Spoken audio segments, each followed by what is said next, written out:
Hello there, and welcome to the Sleepy Science Channel. Tonight, we're exploring the power of belief and the strange way it can shape the world around you. A belief can feel like a thought, but inside the brain, it can become something more active. It can guide attention, it can change expectation, and it can influence how the body prepares for what comes next. This is why belief has fascinated doctors, psychologists, philosophers, and scientists for generations. It sits at the meeting point between mind and body. It can comfort us, it can mislead us, and it can help us endure more than we thought possible. Some beliefs begin with evidence. Others begin with trust. And some are learnt so early that they feel like part of reality itself. Tonight, we will look closely at this hidden force. We will explore how it shapes health, memory, fear, and confidence, and the core stories that people live by. If you enjoy these gentle journeys, I invite you to like, subscribe, or share a thought below.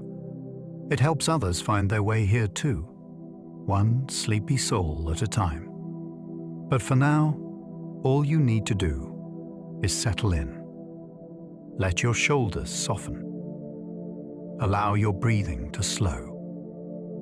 And as your mind begins to loosen its grip on the day, join me as we explore the power of belief together. Let's begin. Belief can change the body before medicine even begins.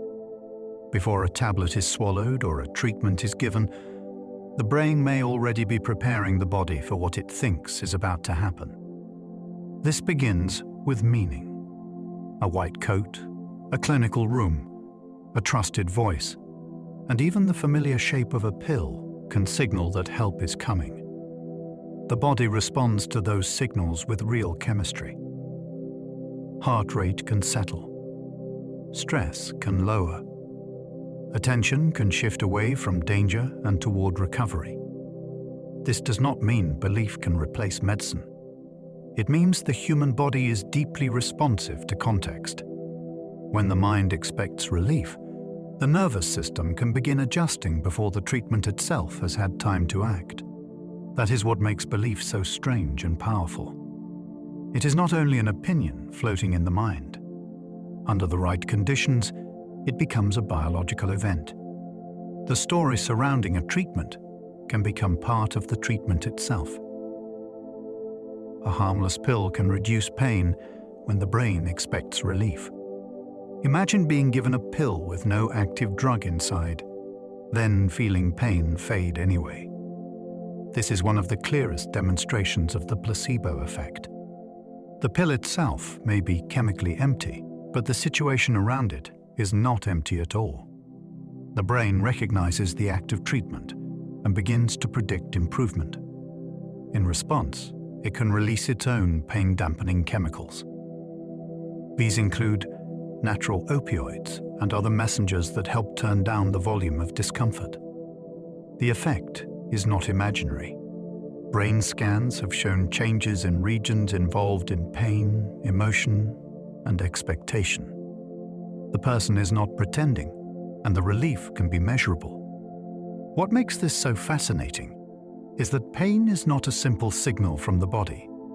It is an experience built by the brain. When expectation changes the brain's interpretation of danger, the feeling itself can soften. Belief does not erase pain. It can help reshape it. Expecting harm can make real symptoms appear from nothing. The nocebo effect is the darker twin of the placebo effect. It happens when a person expects something unpleasant, and the body begins to produce that unpleasant experience. Someone warned about nausea may start to feel sick. Someone told a treatment might cause a headache may feel pressure building in the skull. Nothing harmful needs to enter the body for this to happen. The expectation alone can activate stress pathways, sharpen attention toward normal sensations, and make harmless signals feel threatening. This can create a loop. The person notices a small bodily feeling, interprets it as a warning sign, and the nervous system reacts more strongly. The symptom then becomes more convincing. Medical researchers take this seriously because it affects how side effects are explained. Patients deserve honest information, but the way risk is communicated can change how the body responds.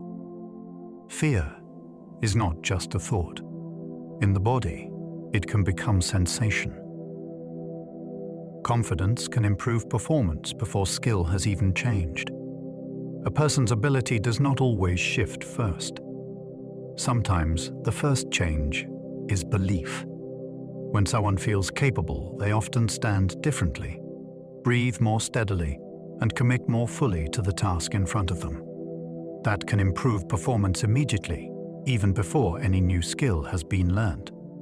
Confidence helps attention stay with the challenge instead of splitting toward worry. It can reduce hesitation at the exact moment when action matters. In sports, music, public speaking, and exams, this difference can be visible within seconds. The muscles may be the same. The knowledge may be the same. Yet the performance can change because the brain stops treating the situation as a threat. This does not make confidence magic. False confidence can lead to mistakes. But grounded confidence is a powerful amplifier. It helps the body use what it already knows. Sometimes belief does not add new ability. It allows existing ability to finally appear. The brain treats some beliefs like predictions about reality. The brain is not a camera, but simply records the world. It is always making predictions. It guesses what will happen next, then compares those guesses with incoming information. Some beliefs work like high-level predictions. They help the brain decide what matters, what to ignore, and how to interpret uncertain signals. If someone believes a room is unsafe, every creak may seem important. If someone believes they are welcome, the same room may feel calm. The sensory information can be nearly identical, but the meaning changes. This is why belief can feel so convincing from the inside. The brain does not present every guess as a guess.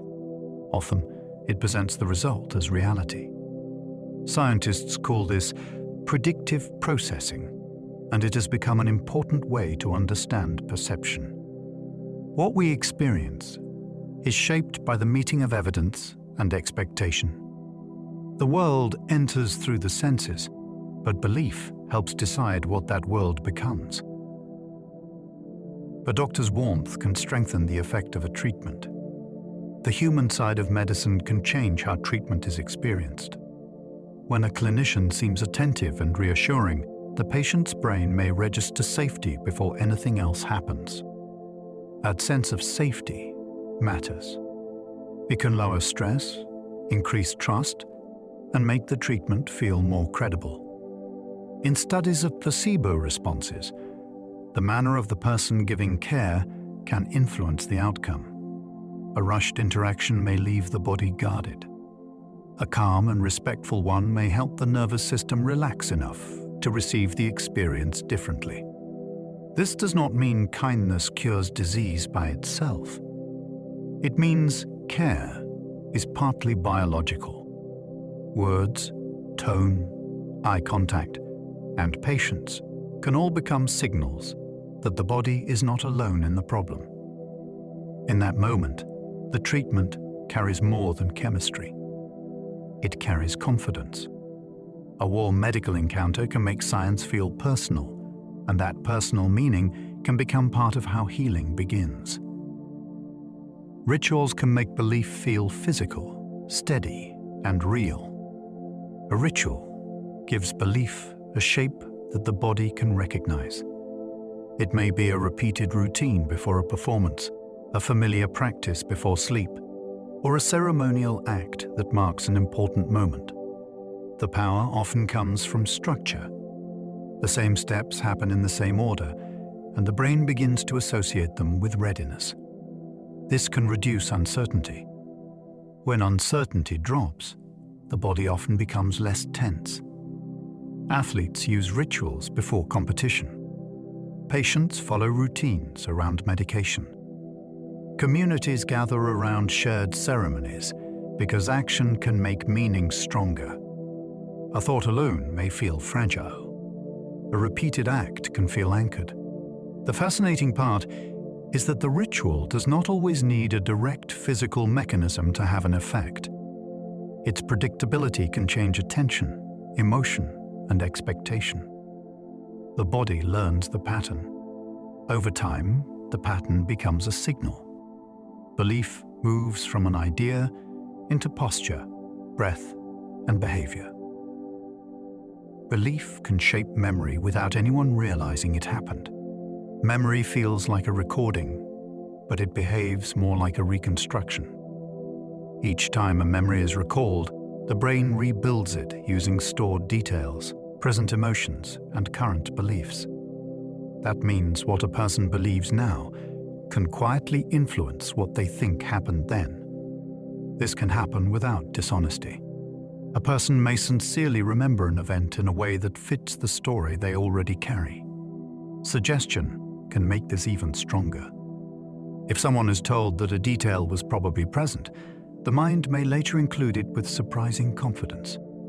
This is why eyewitness memory can be fragile. It is also why family stories can shift over time as they are repeated. The mind wants coherence.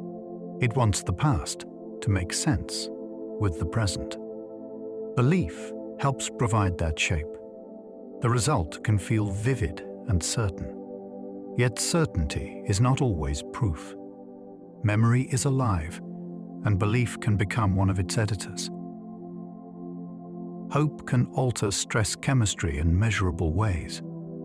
Hope is often described as emotional, but it can reach into the body's stress system. When people believe a difficult situation may improve, the brain can appraise the challenge differently. Instead of preparing only for threat, it may prepare for coping. That shift matters because stress chemistry is guided by interpretation.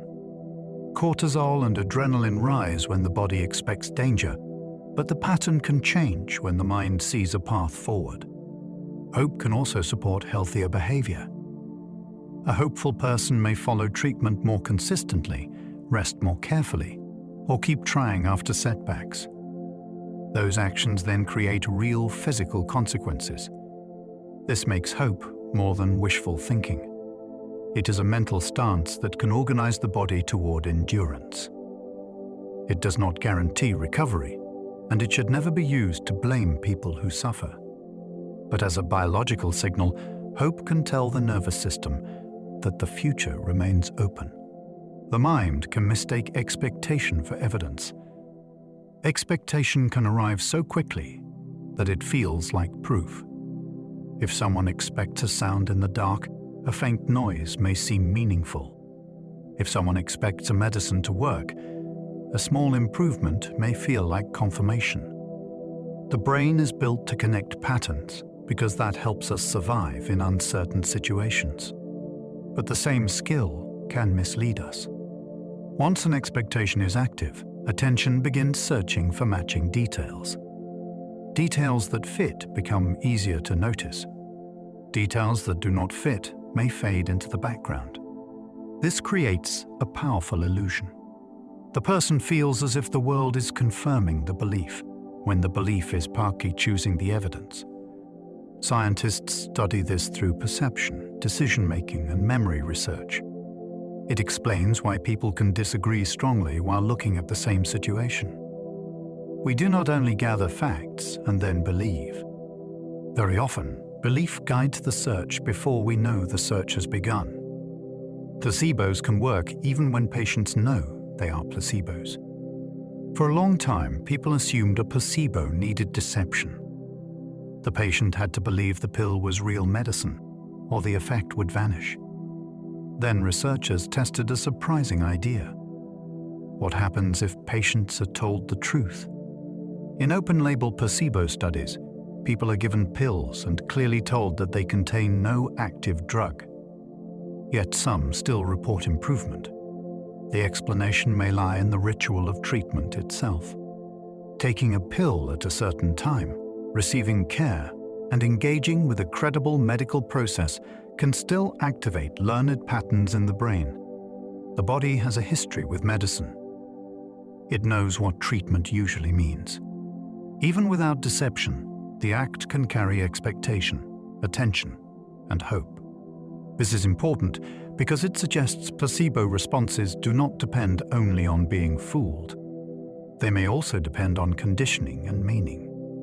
The body can respond to a symbol, even when the mind understands the symbol. The nocebo effect shows that fear can become biology. Fear is meant to protect us, but it can also recruit the body into a false alarm. In nocebo responses, a warning can become a trigger. The brain hears that something might go wrong, then begins scanning the body for signs. Normal sensations that would usually pass unnoticed can suddenly feel significant. A flutter in the stomach becomes nausea. A light pressure becomes pain. A moment of tiredness becomes a suspected side effect. Stress chemicals can rise, muscles can tense, and the nervous system can amplify the very feelings the person fears. This is not weakness. It is a defense system doing its job too intensely. The nocebo effect matters in medicine, workplaces, schools, and everyday life because suggestion can shape experience.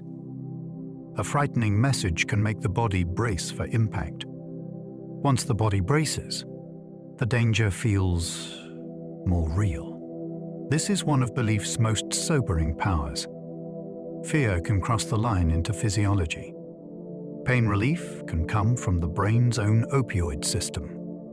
Inside the body is a pain control network that can produce chemicals related to morphine. These natural opioids help regulate suffering during injury, stress, and intense exertion. Placebo research revealed something astonishing about this system. When people expect pain relief, the brain can sometimes release these internal painkillers. The relief may then be blocked by drugs that interfere with opioid receptors, which shows that the effect is not merely a mood change. It has a chemical pathway. This discovery transformed how scientists understood belief. Expectation could reach into ancient survival machinery and change how pain was processed. The brain was not pretending the pain was lower. It was actively altering the experience through its own pharmacology. This helps explain why context matters so much. A treatment room, a trusted explanation, or a familiar pill can become a signal that relief is possible. The body hears that signal, then answers with chemistry it already carries within itself. Parkinson's symptoms can improve after patients expect treatment. Parkinson's disease affects movement partly because dopamine systems in the brain become disrupted. That makes placebo responses in Parkinson's especially fascinating. In some studies, patients who believed they were receiving an active treatment showed temporary improvement in movement. Brain imaging suggested that dopamine was being released in response to expectation. This does not mean belief reverses the disease.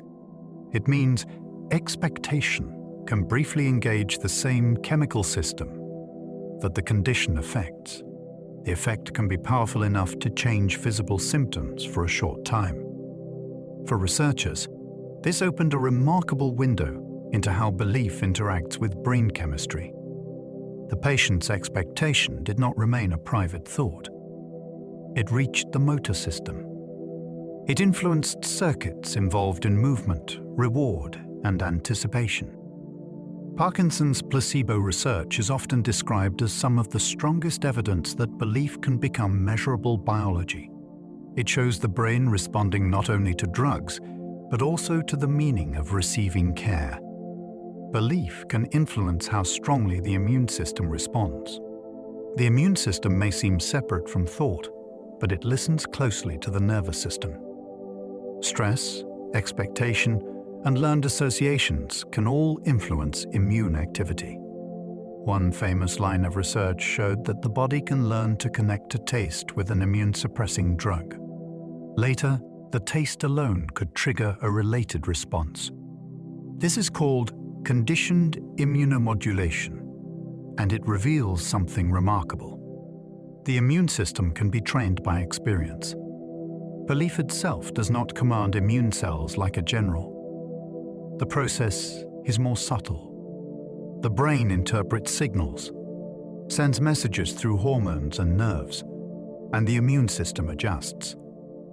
This helps explain why chronic stress can affect vulnerability and recovery. It also shows why positive expectations may support health indirectly through behavior and physiology. The immune system is not floating alone inside the body. It is part of a conversation. Belief can enter that conversation by changing the body's sense of safety or threat. Expectations can change how sweet or bitter food tastes. Taste begins on the tongue, but it is completed in the brain. Before food even reaches the mouth, expectation is already preparing the experience. Packaging, smell, color, price, and memory can all influence what the brain predicts. If a drink is expected to be sweet, the sweetness may feel stronger. If something is labeled as bitter or medicinal, the same flavor can seem harsher. This is not simple imagination. Taste is a multisensory construction. The brain blends signals from the tongue with smell, texture, sight, and prior belief. That is why a dessert can taste richer in a fancy setting, or why a familiar family recipe can feel more satisfying than its ingredients alone explain. Expectation gives flavor a frame. It tells the brain what kind of experience is likely to arrive. Then the brain helps build that experience. Every meal is partly chemistry, partly memory, and partly prediction. Belief sits quietly at the table. Price can make identical medicine feel more powerful. 2 pills can contain the same inactive ingredients, yet people may feel a stronger effect from the one they believe is expensive. This has been shown in placebo research, where price changes expectation. A higher cost often signals quality, strength, and credibility. The brain uses those signals to predict a more powerful result. That prediction can shape the experience that follows. In pain studies, an expensive-looking placebo can sometimes produce greater relief than a cheaper-looking one. The effect reveals how deeply economic meaning enters biology. Price is not only a number on a package. It can become a cue that changes trust. The body does not know the manufacturing cost. It responds to what the mind thinks the cost means. This is why medical design, labeling, and presentation can matter more than we expect. The treatment's physical ingredients are important, of course, but the story around those ingredients can influence how the patient feels them working. Branding can change what people believe they are experiencing. A logo can carry memory, trust, status, and expectation before a product is even used. That is the power of branding. The brain learns associations over time, then applies them quickly. A familiar name may make a person expect reliability. A premium design may make them expect comfort. A trusted label may make a product feel more effective. This can influence taste tests, pain studies, consumer choices, and even how people judge their own reactions. The remarkable part is that branding can change subjective experience while the physical item stays the same. People are not necessarily lying when they say the branded version feels better. Their brains may be interpreting the experience through a learned expectation. Branding works because belief is not separate from perception. It helps build perception. Every color, name, and design choice becomes part of the signal. The object enters the senses, but the brand enters the menu. Together, they shape what experience becomes. A fake surgery once improved knee pain in real patients. One of the most striking placebo studies involved patients with knee pain who believed they had received surgery. Some had the actual procedure, Others had only small incisions and the sounds of an operation, while no therapeutic repair was performed. Later, many patients in the sham surgery group reported improvement. Some functioned better too. The result shocked people because surgery feels so physical and mechanical. Yet pain and mobility are also shaped by expectation, rehabilitation, care, and the meaning of having been treated. This study did not show that surgery is useless. It showed that some procedures may contain a large contextual component, especially when outcomes depend on pain perception. It also raised serious ethical questions. Deception in medicine is not acceptable as ordinary practice. But scientifically, the case was extraordinary. It revealed how powerful the surrounding ritual of intervention can be. The body responded to the story of repair, even when the repair itself had not occurred. Open-label placebos reveal how ritual can still matter. When patients knowingly take a placebo, something surprising can still happen. The honesty does not always destroy the response. This suggests that treatment rituals have their own force. Swallowing a pill, following instructions, meeting a caregiver, and committing attention to recovery can all shape the body's expectations. The person may think, this contains no active medicine, while the brain still recognizes a familiar pattern. That pattern says, care is being given. It says, change may follow. It says, the body should pay attention. Open-label placebo research is especially interesting because it avoids deception. It asks whether meaning alone can help. In some conditions, studies have found improvements in symptoms such as discomfort or fatigue. The effects vary, and they are not replacements for real treatment. Still, they reveal a deep truth about healing. Human beings do not respond only to molecules. We respond to context, relationship, repetition, and meaning. Ritual can speak to biology, even when everyone knows what it is. Trust can make medical care feel safer and more effective. Trust changes the meaning of treatment before the treatment reaches the body. When a patient believes the person caring for them is competent, honest, and attentive, the whole experience becomes less threatening. That sense of trust can reduce vigilance. The body no longer has to scan every sensation as a possible danger. It can settle into cooperation. This matters because medicine is not received by a machine. It is received by a nervous system that is always asking whether the situation is safe. A blood test, an injection, or a difficult diagnosis can feel very different depending on whether the patient feels respected. Trust can also improve follow-through. People are more likely to take medicine properly, return for appointments, and describe symptoms clearly when they believe they are being heard. In that way, trust becomes practical as well as emotional. It builds a bridge between scientific treatment and human experience, allowing care to reach the patient more fully. Anxiety can weaken the benefits people expect from treatment. A worried mind can interfere with relief before it has a chance to arrive. Anxiety makes the brain monitor the body more intensely, searching for signs that something is wrong. This can compete with the expectation of improvement. Instead of receiving treatment as a signal of safety, the nervous system treats the whole situation as uncertain. Muscles tighten. Breathing may become shallow.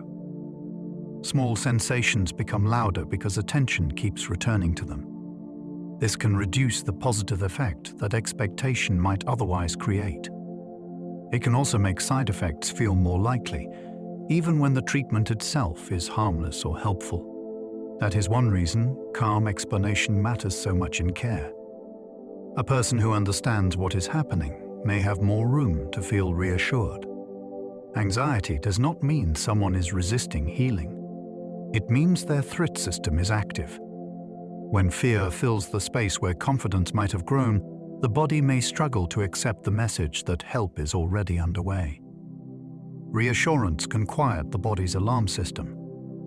A few carefully chosen words can change the way the body interprets distress. When someone is frightened by a symptom, the nervous system may treat that sensation as a warning. The more threatening it feels, the more intensely the body watches it. Reassurance can break that loop. It gives the brain a new interpretation. The sensation may still be present, but it no longer has to mean danger. This can lower arousal throughout the body. Heart rate may steady. Breathing may become easier. The person may stop bracing against every small change. Good reassurance is not empty comfort. It is clear, honest, and specific enough for the mind to use. In medicine, parenting, crisis support, and everyday friendship, this matters deeply. A calm explanation can become a signal of safety. Once the body accepts that signal, it may reduce the alarm it has been sending. Sometimes relief begins when fear is given a better story. Belief can change how intensely the brain registers pain. Pain is not only a message from injured tissue, it is a judgment made by the brain about threat, attention, and meaning. This is why the same sensation can feel different in different circumstances. A runner may notice an ache only after the race ends. A child may feel a scrape more sharply when adults react with panic. A patient may tolerate discomfort better when they believe it is part of recovery. Belief changes the frame around the signal. If the brain decides a sensation is dangerous, it may amplify it. If the brain decides the sensation is manageable, it may soften it. This does not make pain unreal. It makes pain more fascinating. It is a living experience shaped by body and mind together. Brain regions involved in emotion, attention, and expectation all help create the final feeling. Belief can turn the dial, not by denying the signal, but by changing what the signal means. Athletes may perform better after thinking they took caffeine. Caffeine is famous for sharpening energy, but expectation can sometimes borrow part of its reputation. In performance studies, athletes who believe they have taken caffeine may push harder even when they have not. Their bodies are responding to a prediction. They expect alertness, so they may become more willing to tolerate effort. They expect strength, so they may commit more fully to a lift or sprint. The fascinating part is that the muscles do not need a new chemical ingredient for the performance to shift. Belief can change motivation, pacing, and perceived fatigue. An athlete may feel that the task is slightly more possible, and that feeling can affect the result. This does not mean caffeine itself is irrelevant. It has real physiological effects, but the belief surrounding it can add another layer. The mind keeps a memory of what stimulants are supposed to do. In the right moment, that memory can help the body reach further. A lucky charm can increase confidence during difficult tasks. A small object can become powerful when it carries a history of success. A coin, bracelet, keyring, or piece of clothing may seem ordinary to anyone else. To the person who trusts it, the object becomes a reminder of competence. Research on superstition has shown that people can perform better when they believe a lucky item is helping them. The charm does not bend reality. It changes the person's relationship with the challenge. Confidence rises. Doubt may soften. The task can feel less lonely because the object carries a sense of support. That can improve persistence and attention. The charm works as a cue, not a spell. It tells the brain, I have done this before. I can do it again. This is why luck often attaches to objects present during meaningful moments. Belief turns memory into a tool. The charm does nothing by itself, but the mind can use it to unlock steadier action. Superstitions can improve focus when people feel uncertain. Uncertainty is uncomfortable because it leaves the brain without a clear path. Superstitions offer a pattern when the outcome feels uncontrollable. A performer may tap a doorway before going on stage. A student may use the same pen for every exam. A goalkeeper may follow the same steps before a penalty kick. These actions can narrow attention and reduce mental noise. A person stops spinning through possibilities and enters a familiar sequence. That sequence can feel stabilizing. It gives the body something to do while the future remains unknown. Of course, superstition can become limiting if a person feels helpless without it. But in mild forms, it can function like a focus tool. The action creates rhythm. The rhythm supports readiness. The fascinating part is that the belief may work partly because it gives uncertainty a boundary. When life feels random, even a simple routine can help the mind feel organized enough to perform. Belief in ability can predict persistence after failure. Failure does not end a task by itself. The meaning of failure often decides what happens next. When someone believes they can improve, a setback may feel like information. It shows what needs more practice. It may sting, but it does not close the door. When someone believes ability is fixed, the same setback can feel like a verdict. It seems to say, "This is not for you." That difference can shape persistence more powerfully than talent at the beginning. A child learning an instrument, an adult changing careers, or an athlete recovering from defeat may all face the same question. Is this difficulty a wall, or is it part of the path? Belief helps answer that question. It can keep effort alive long enough for real skill to grow. Many achievements are not built from constant confidence. They are built from the belief that the next attempt still matters.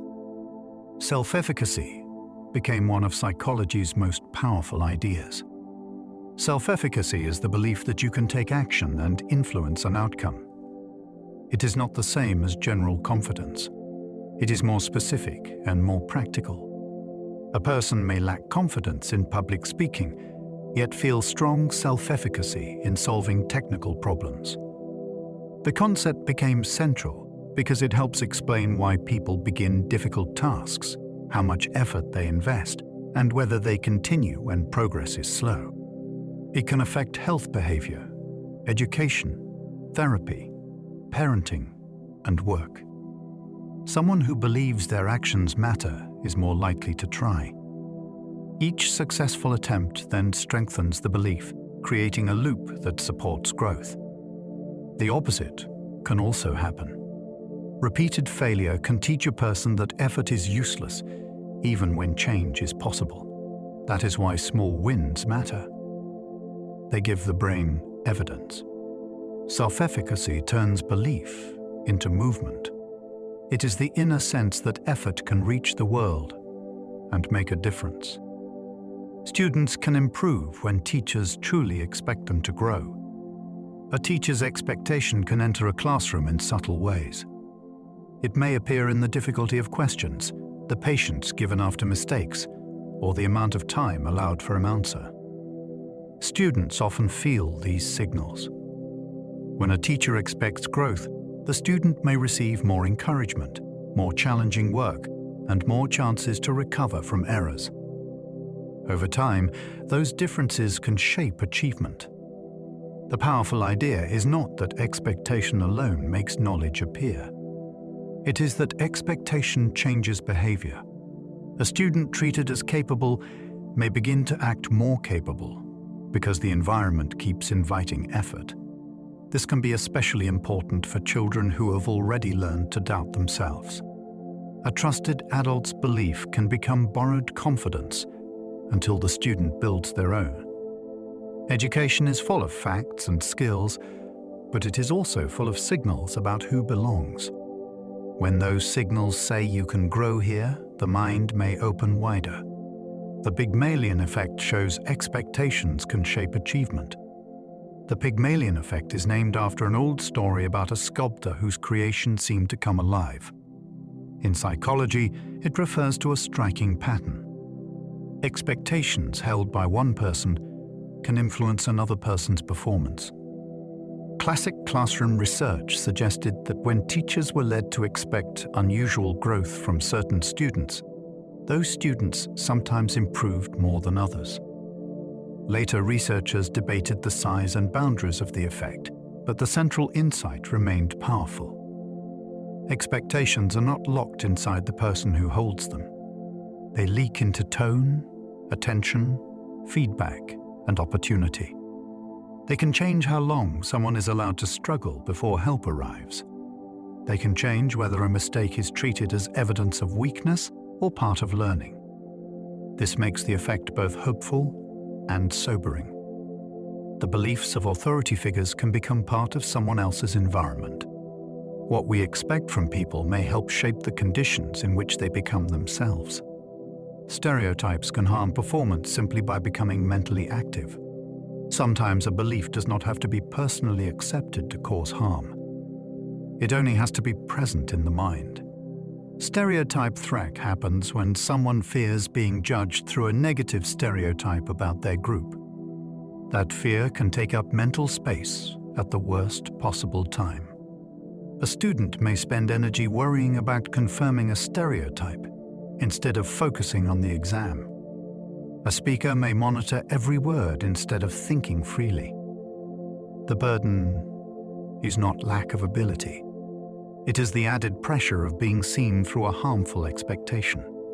This can raise stress and disrupt working memory. The effect shows how social beliefs can enter individual performance. A stereotype may seem like an idea outside the person, but in a high-stakes moment, it can become an extra weight inside the task. Removing that weight can allow ability to show more clearly. Belonging is not a luxury. It can protect attention. Belonging can change whether a challenge feels possible. A difficult task feels different when someone believes they belong in the room. Belonging tells the nervous system that struggle is not proof of exclusion. It says that confusion, effort, and imperfection are allowed here. Without that belief, the same challenge can feel like evidence that one has been found out. This is why belonging matters in schools, workplaces, science, sports, and creative fields. People do not only ask, "Can I do this?" They also ask, often silently, "Am I the kind of person who is allowed to try?" When the answer feels yes, effort becomes easier to sustain. Feedback may feel less like rejection. Setbacks may feel less personal. Belonging changes the meaning of difficulty. It gives people room to learn without defending their right to be present. A door may be open in practical terms, but belief decides whether someone feels able to walk through it.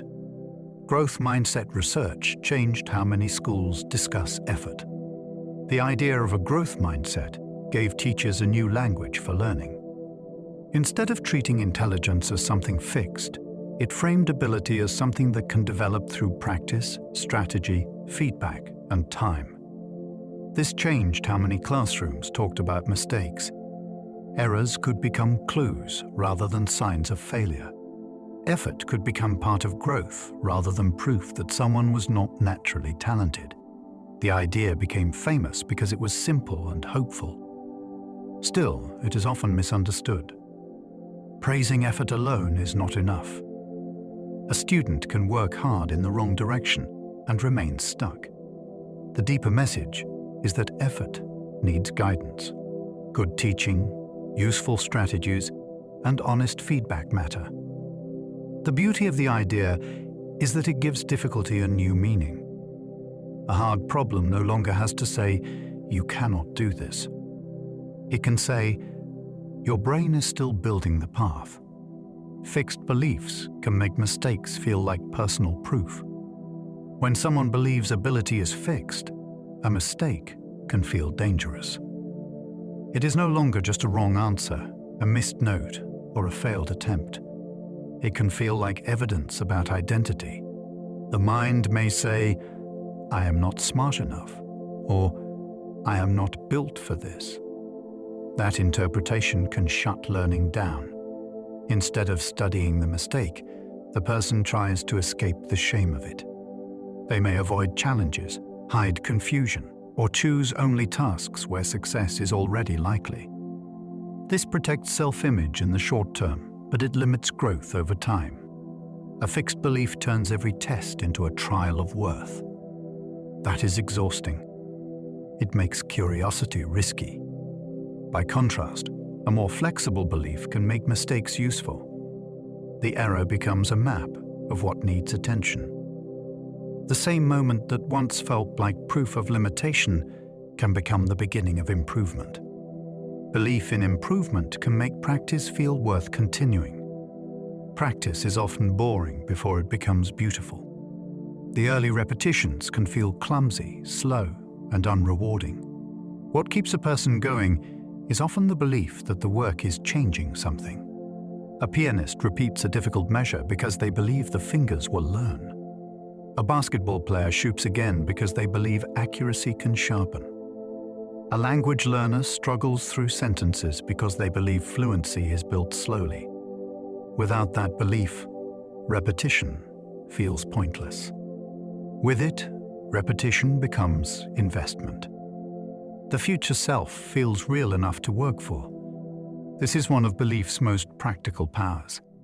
It gives meaning to effort before results are visible. The brain may not yet hear the smoother performance or see the stronger body, but belief allows the person to continue long enough for those changes to emerge. Practice asks for patience. Belief supplies the reason to return tomorrow. Confidence can steady attention under pressure. Pressure does not only test skill, it tests attention. In a high-stakes moment, the mind can scatter toward consequences. What if I miss? What if I fail? What will they think? Confidence helps attention return to the task itself. A confident performer is not necessarily free from nerves. They may still feel the body's charge, but they interpret that energy as readiness rather than danger. That interpretation matters. It keeps the mind from over-controlling actions that should flow from training. In sports, overthinking a practiced movement can disrupt timing. In speaking, worrying about every sentence can make the next sentence harder to find. Confidence acts like a stabilizer. It tells the brain that the moment can be handled. This allows attention to remain where performance actually happens, not in the imagined judgment of others, not in the feared result, but in the next movement, the next breath, the next choice. Doubt can consume mental energy before a task begins. Doubt often arrives before the challenge itself. It begins running simulations of failure.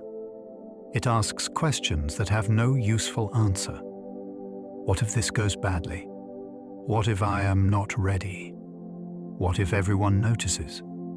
These thoughts may feel like preparation, but they can drain the very resources the task requires. Working memory has limited space. If that space fills with self-monitoring and fear, there is less room for problem-solving. This is why doubt can make a familiar task feel suddenly harder. The person is not less capable. They are carrying an extra mental load.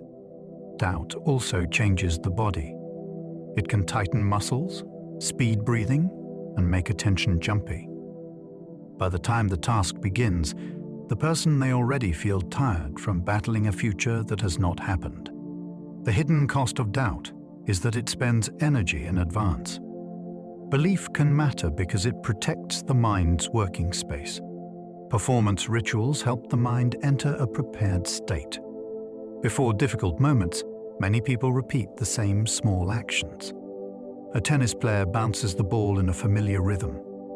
A singer loosens the jaw before stepping into sound.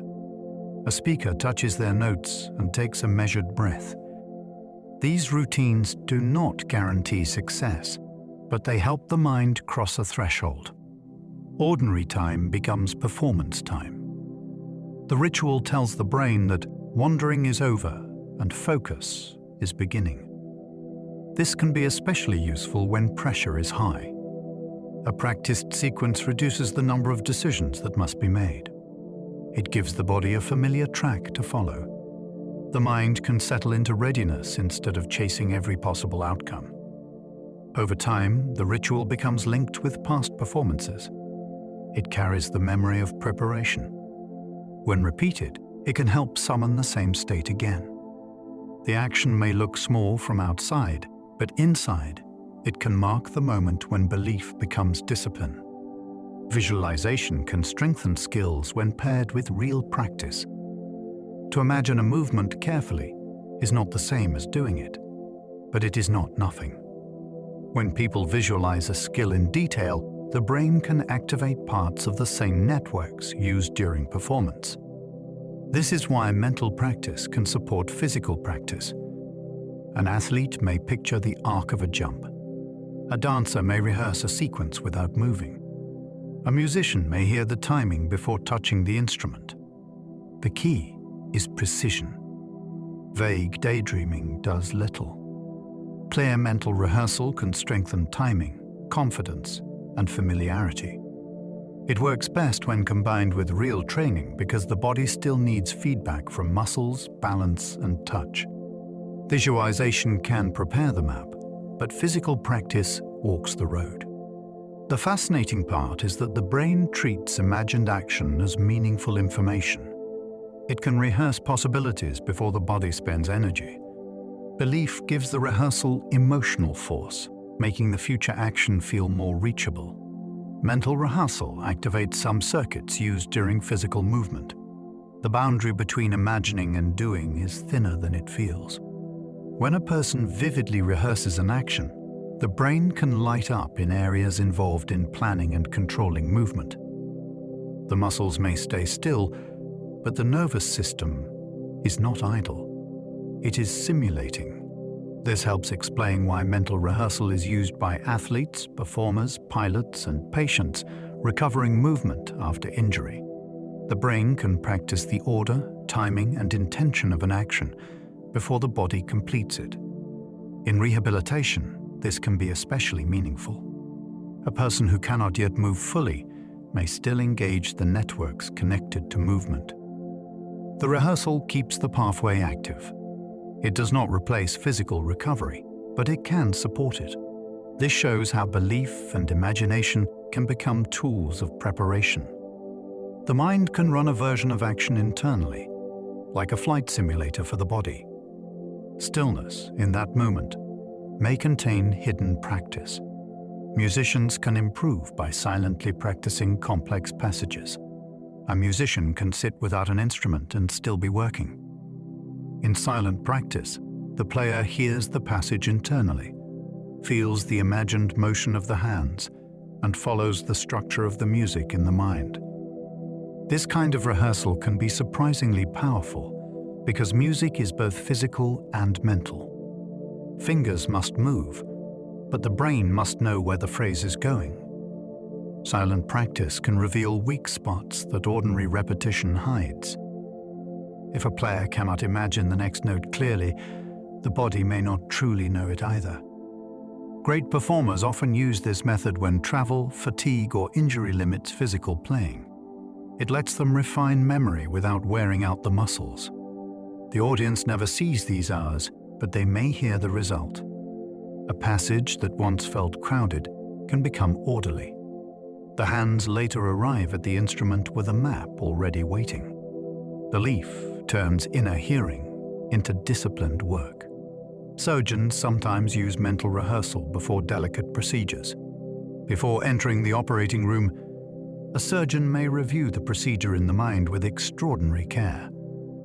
They may imagine the first incision, the anatomy they expect to see, the possible complications, and the steps needed if something changes. This is not fantasy. It is preparation for precision. Surgery leaves little room for confusion And mental rehearsal can help organize attention before the pressure begins. By walking through the procedure internally, the surgeon builds a sequence. Each step becomes more familiar. The mind is less likely to freeze when the real moment arrives. This practice is similar to what elite athletes do, but the stakes are different. The performance is not for applause. It is for safety. The belief underneath is simple and serious. Preparation can reduce error. The procedure begins before the tools are lifted. It begins when the expert mind quietly enters the problem, rehearses the path, and becomes ready to act. Belief can help the brain choose what to notice. The world contains far more information than the mind can hold at once. Every moment brings sounds, colors, movements, sensations, and meanings. Attention has to choose. Belief helps guide that choice. If someone believes a friend is upset, they may notice a pause in the conversation that otherwise would have passed by. If someone believes an opportunity is possible, they may notice an opening that others overlook. This can be useful, but it can also distort. A suspicious belief may make neutral details seem threatening. A hopeful belief may make small progress stand out more clearly. The brain is not simply receiving the world. It is filtering the world through what it thinks matters. This filtering happens so smoothly that it feels like ordinary noticing. But behind the scenes, belief is acting like a spotlight operator. It brightens some details and leaves others dim. What we see is partly shaped by what we are ready to find. Confirmation bias makes supporting evidence feel strangely satisfying. There is a particular pleasure in finding information that agrees with what we already believe. The mind feels a tiny click of recognition. It says, "There it is. I was right." That feeling can be rewarding enough to keep people searching in one direction. Confirmation bias is the tendency to notice, remember, and value evidence that supports existing beliefs while treating conflicting evidence with suspicion. It is not limited to foolish people. It is a normal feature of human thinking. The brain likes coherence. Contradiction requires effort. Supporting evidence feels smooth because it fits the existing story. This can help people move quickly through a complex world, but it can also trap them. A person may build a fortress of selected facts and never realize what has been left outside. The strange power of confirmation bias is emotional as well as intellectual. Agreement feels good. That feeling can make belief harder to examine, even when truth needs more courage. People often protect beliefs that support their identity. Some beliefs are not just opinions. They are part of a person's sense of who they are. When a belief is tied to identity, disagreement can feel like attack. The brain may respond defensively, not because the evidence is weak, but because the self feels threatened. This can happen with politics, religion, family history, moral values, or even favorite communities. The belief becomes woven into belonging. To question it may feel like risking exile from a group or betrayal of the past. That is why facts alone do not always change minds. A fact may be heard as a demand to become a different kind of person. This makes identity protective thinking one of the strongest forces in belief. The mind guards the stories that make life feel stable. Change becomes possible, but it often needs safety first. People are more willing to reconsider when they do not feel that their entire self is on trial. A belief can survive facts when it carries belonging. Facts are powerful, but belonging can be stronger in the moment. A person may hold on to a belief because it connects them to people they love, trust, or depend on. To let go of the belief may feel like stepping away from the group. This is why correction can fail when it threatens social connection. The mind is not only asking, is this true? It may also be asking, what will happen to me if I stop believing it? That question can be deeply human. For most of history, survival depended on staying close to the group. Beliefs often served as social bonds. Even today, shared views can signal loyalty and safety. A belief supported by belonging can survive contradiction because the cost of changing it feels emotional and relational. Understanding this does not mean accepting falsehood. It means recognizing why patience matters. To change a belief, people may need a new place to belong. Group belief can make ordinary symbols feel powerful. A flag is fabric. A ring is metal. A certificate is paper. Yet under the force of shared belief, ordinary objects can carry enormous meaning. People may stand for one symbol, weep over another, or protect a third with fierce devotion. The object itself has not changed. What changes is the agreement around it. A group teaches its members what the symbol means, and the meaning becomes emotionally real. This is one of humanity's great abilities.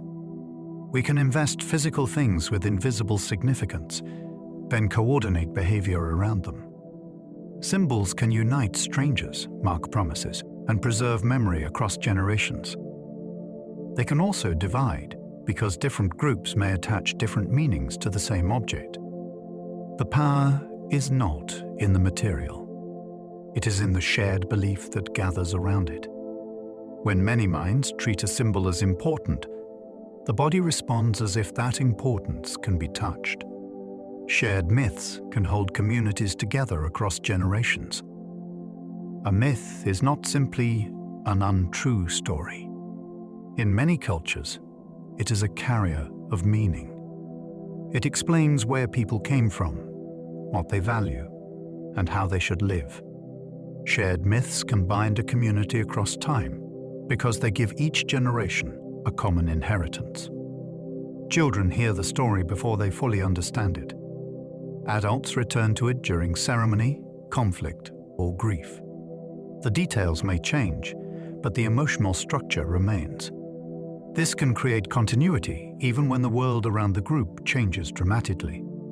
Myths can teach courage, caution, loyalty, or humility through memorable narrative rather than direct instruction. They make values easier to remember because the values are carried by characters and events. Science asks whether claims are testable. Myth asks what a story does inside a people.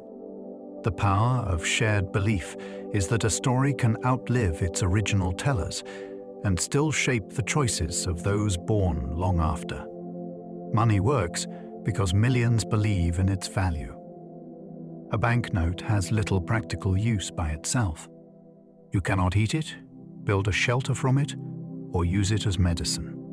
Yet people will exchange food, labor, land, and time for it because they trust that others will do the same. Money is one of the most successful shared beliefs in human history.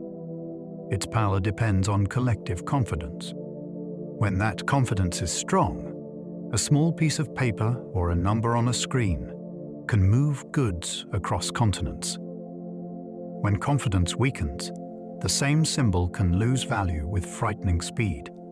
This makes money both ordinary and astonishing. It is a belief system backed by institutions, laws, habits, and memory. Everyone participates because everyone expects others to participate. The value is not hidden inside the object. It lives in the network of trust around it. Money shows that belief can organize entire civilizations, shaping daily life through a story people agree to treat as real. Nations depend on stories that people agree to honor. A nation is not only land, buildings, borders, or government offices. It is also a shared belief that millions of strangers belong to the same larger story. Most citizens will never meet one another, yet they may feel connected through flags, history, language, law, and memory.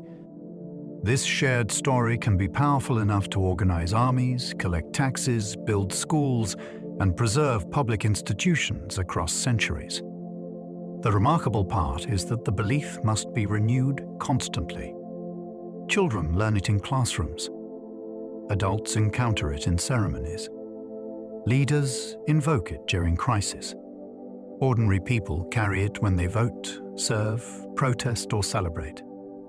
The story can be noble, flawed, contested, or changing, but it still shapes behavior in the real world.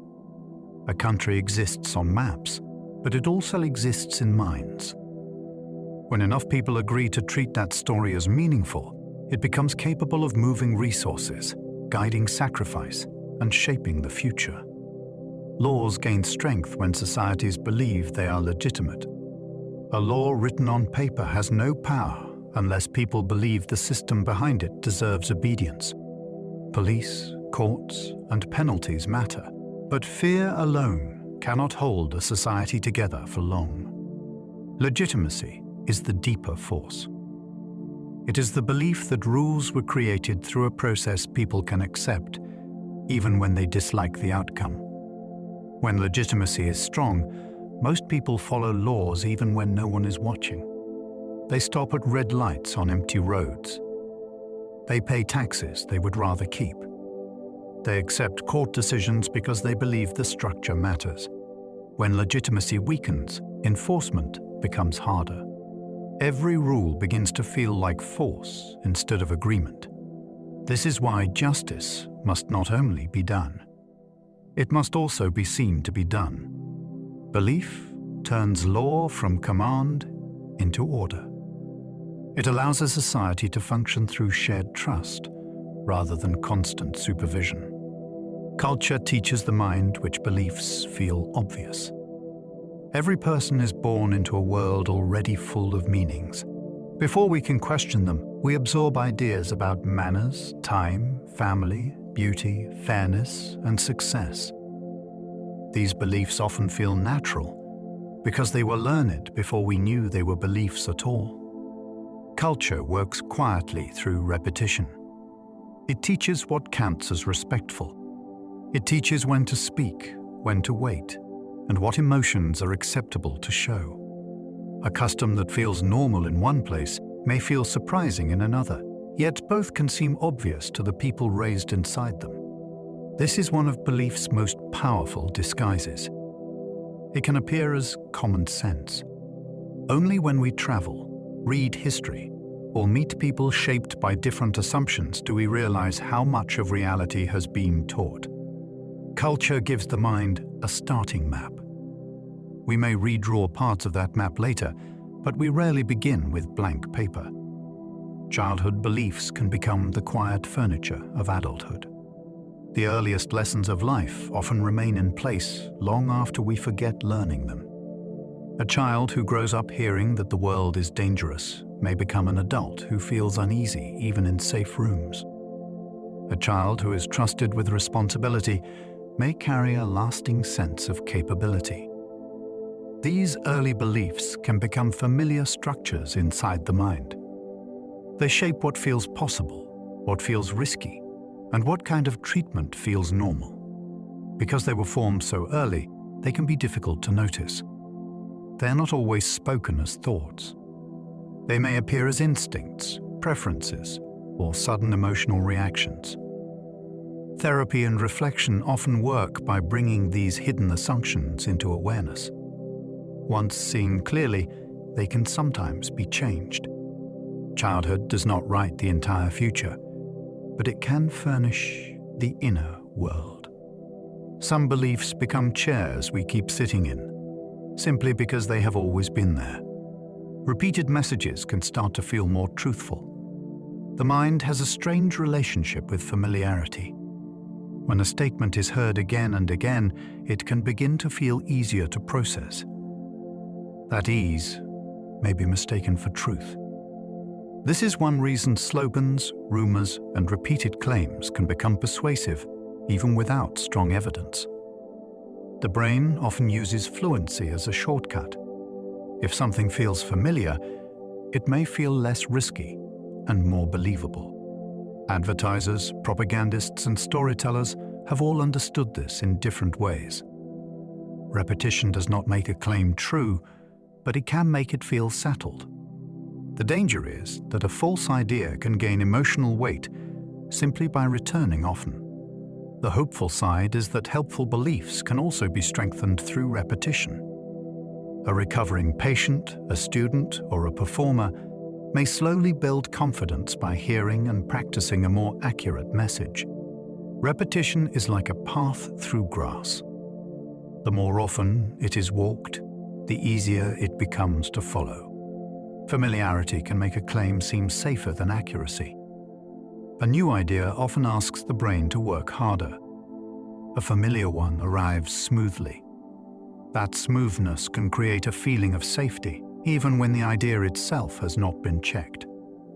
This is why people may prefer a familiar explanation over a more accurate but unfamiliar one.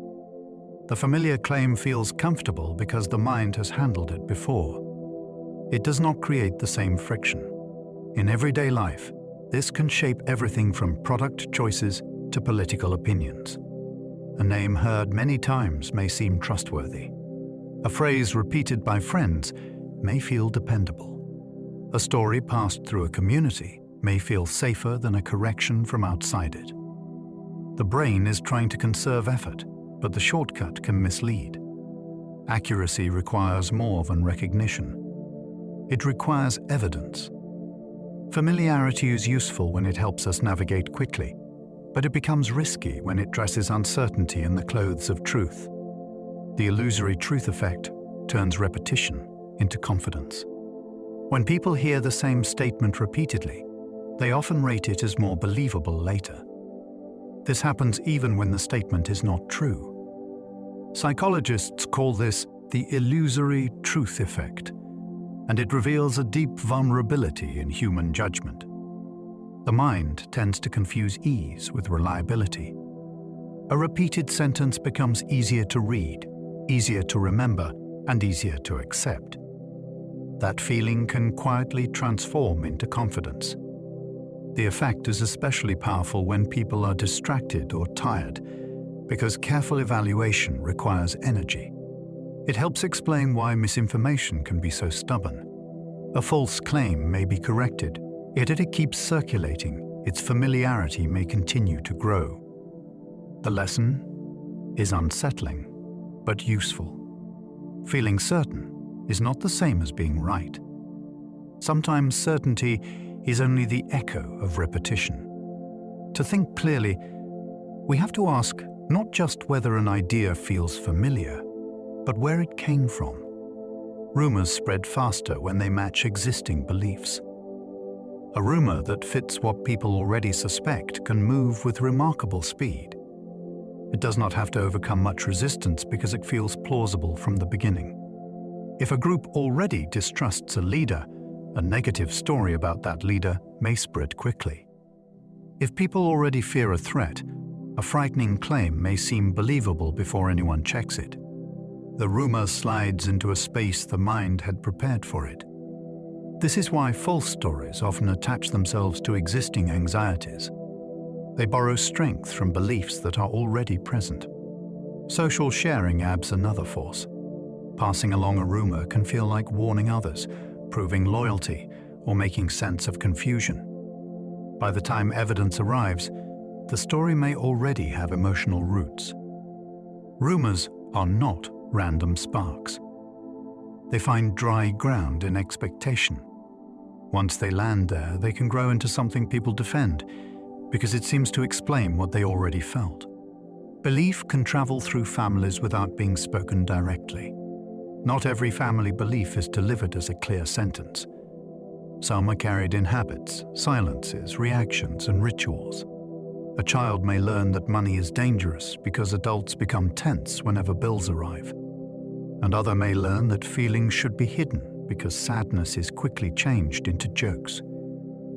A family may never say, "Do not trust outsiders," yet the message can appear in every story told at the dinner table. These beliefs are absorbed through atmosphere. They shape what children expect from relationships, conflict, success, and safety. The powerful thing is that adults may pass them on without realizing it. They are repeating what once surrounded them. This can create patterns across generations. Some patterns protect, others confine. Change often begins when someone notices the invisible inheritance and asks whether it still belongs. Families give us more than names and memories. They can hand down entire ways of believing the world works. Placebo responses appear in animals through learned expectation. Animals cannot be persuaded by a medical explanation, yet their bodies can still learn that certain signals predict relief. A dog that receives an active treatment after a particular routine may later respond when the routine appears again. The body has formed an association. The setting, smell, handling, or taste becomes linked with what followed before. This shows that some placebo-like responses do not require language or conscious belief in the human sense. They can arise through learning. The nervous system detects patterns and prepares for expected outcomes. In veterinary research, this matters because animals may improve partly through conditioning, not only through the treatment being tested. It also helps explain why human responses can be so deep. Our expectations are built from words, memories, relationships, and repeated bodily experience. The animal example strips the process down to something ancient. A body learns that one event predicts another, then begins responding before the second event arrives. Dogs can learn that treatment rituals predict relief. A dog does not understand a prescription label, but it can learn the rhythm of care. The sound of a cupboard opening, the touch of a familiar hand, or the taste of a medicated treat can become meaningful through repetition. If those signals are followed by reduced itching, less pain, or calmer breathing, the animal's body may begin to anticipate relief. This anticipation can change behavior. The dog may settle sooner, resist less, or show signs of comfort before the active ingredient has reached its full effect. The process is not imagination. It is conditioning. The brain links cues with outcomes and prepares the body accordingly. This makes animal medicine a fascinating window into beliefs' biological roots. Human beings add language and culture to the process, but underneath, we share an older learning system. The body remembers what helped before. When the same pattern returns, it begins to respond as if help is already on its way. Belief may begin as prediction, not conscious choice. We often talk about belief as if it were the decision. In real life, many beliefs form before deliberate choice enters the picture. The brain is constantly predicting what is likely based on experience. If a child is repeatedly comforted, the world may begin to feel dependable. If a person is often rejected, future kindness may feel suspicious. These expectations become beliefs because they organize perception and action. The mind does not need to announce them. It simply starts living through them. This makes belief feel less like a sentence we choose and more like a forecast the brain keeps updating. Some forecasts are helpful, others are outdated. A belief formed in one chapter of life may continue long after the environment has changed. Understanding belief as prediction can make change feel more possible. The question becomes not, why did I choose this? But what did my brain learn to expect? New experiences can teach the forecast to shift. The brain constantly guesses what the world will do next. Every second, the brain is making predictions. It guesses where a moving object will be, what a voice will say next, and how the floor will feel under the next step. This is not a side activity. It is central to perception. The brain has to predict because the world arrives too quickly to process from scratch. Prediction makes experience smoother. It helps us catch a ball, understand speech, and walk through a room without examining every surface. Most of the time, the guesses are so good that we do not notice them. We experience the result as reality. When a prediction is wrong, surprise appears. A stare is lower than expected. A familiar voice says something unexpected. The brain then updates. Belief grows from this same predictive machinery. A belief is like a larger guess about how things work. It helps the mind prepare for the future before the future has arrived. Prediction errors help the mind update its beliefs. A prediction error occurs when the world does not match what the brain expected. These moments can be powerful because they force the mind to choose. Should it change the belief or explain away the mismatch? Small errors happen constantly. A door is heavier than expected. A friend reacts differently than usual. A plan fails in a surprising way. Each mismatch carries information. When the brain trusts the information, it can update its model of reality. This is how learning happens. A child discovers that a stove can be hot. A scientist changes a theory after a result does not fit. A person slowly learns that a feared situation is safer than they thought. But belief does not always update easily.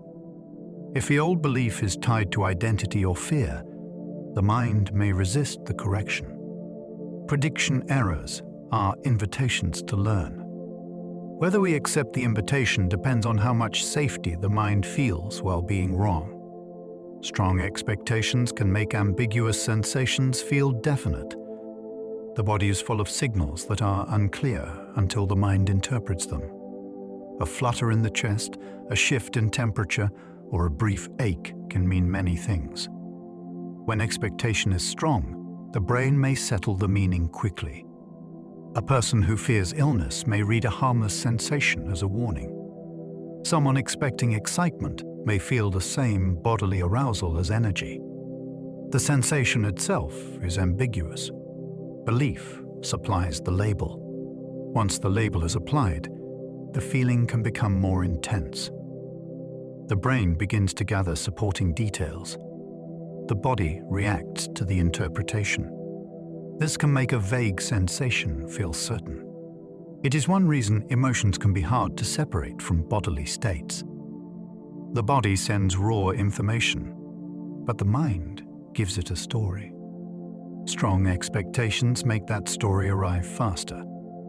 The result feels definite, even when the original signal was open to several meanings. The same heartbeat can feel threatening or comforting. A racing heart is not one experience. Its meaning depends on the story around it. During a panic episode, a fast heartbeat may feel like danger. On a dance floor, it may feel like joy.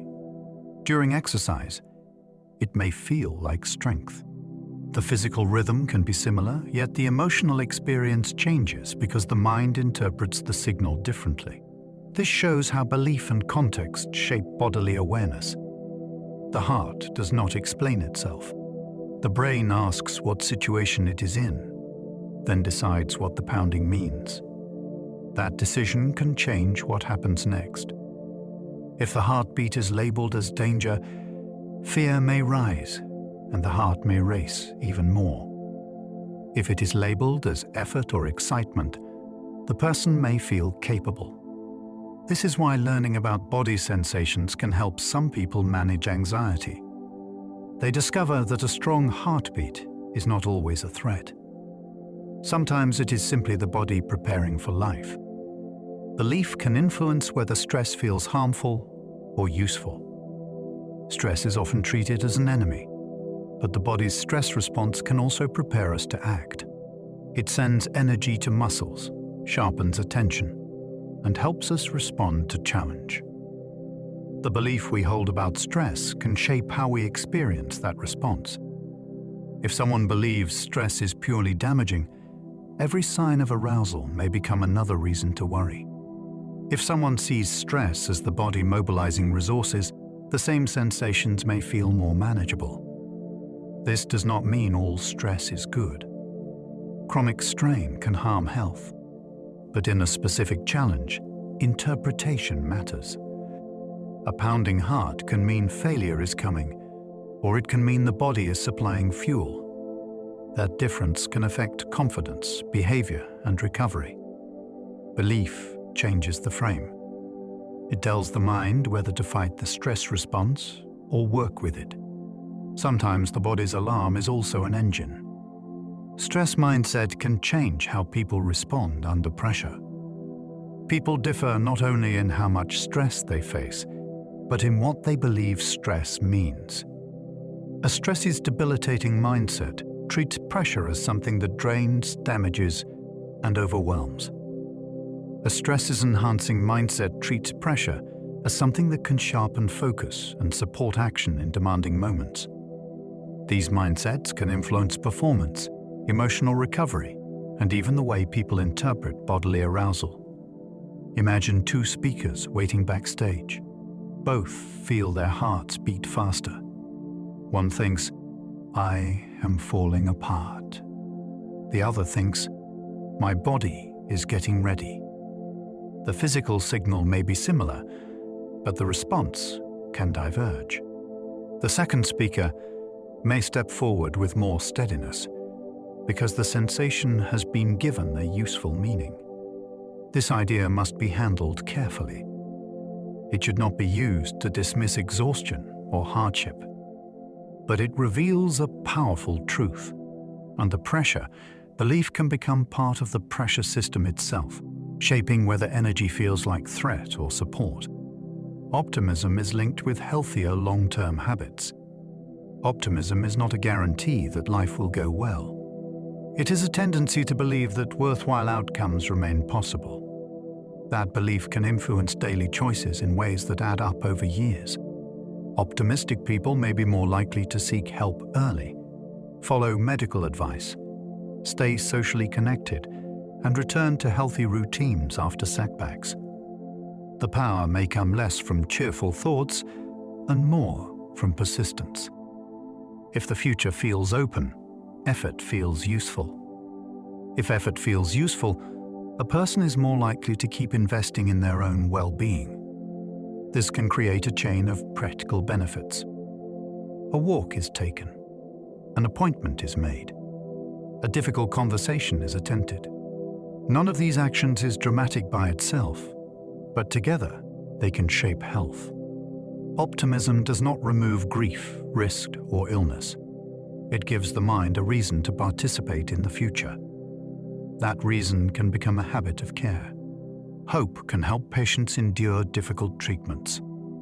Treatment can be frightening when the path is long or uncomfortable. Hope does not make the process easy, but it can make endurance possible. A patient who believes there is a meaningful chance of benefit may tolerate uncertainty with more strength. They may return for another appointment, take another dose, or complete another exercise because the effort is connected to a possible future. Hope also changes attention. It does not erase pain or fear, but it places them inside a larger frame. The hardship becomes part of movement toward something, rather than only something being suffered. This matters deeply in chronic illness, rehabilitation, and recovery after injury.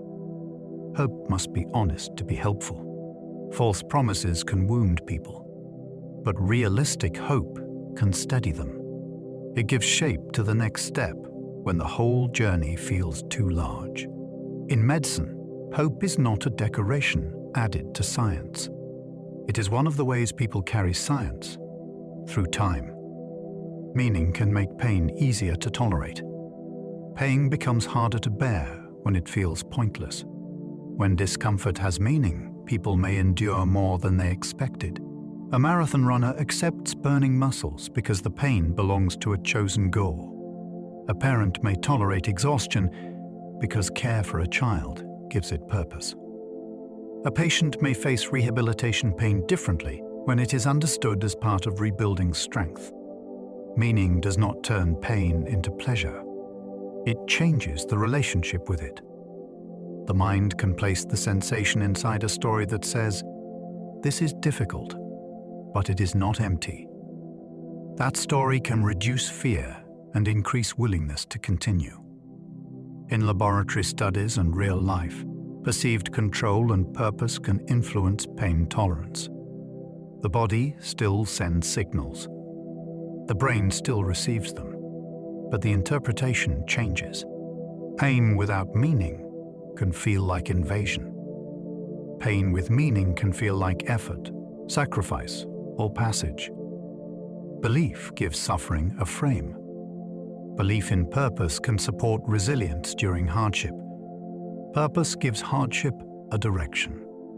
When people believe their actions serve something larger than immediate comfort, they may recover from setbacks with greater determination. This can happen in caregiving, creative work, public service, faith, education, or personal healing. Purpose does not remove suffering. It organizes it. A person facing difficulty may still feel afraid, tired, or uncertain, but the question shifts. It is no longer only, "How do I escape this?" It becomes, "Why is it worth continuing?" That question can be powerful. It connects present effort to a larger value. Resilience is often misunderstood as toughness. In reality, it can be a form of attachment to meaning. People keep going because something matters. The belief that life has purpose can also help people rebuild after loss. It offers a thread through confusion. The thread may be thin at first, but it can guide action until strength begins to return. Faith can comfort people by giving suffering a framework. For many people, faith offers more than answers. It offers a way to hold pain without being alone with it. A difficult event can feel unbearable when it seems random and empty. Faith traditions often place suffering inside a larger moral or spiritual frame. That frame may include endurance, compassion, mystery, forgiveness, or trust. The comfort does not always come from certainty.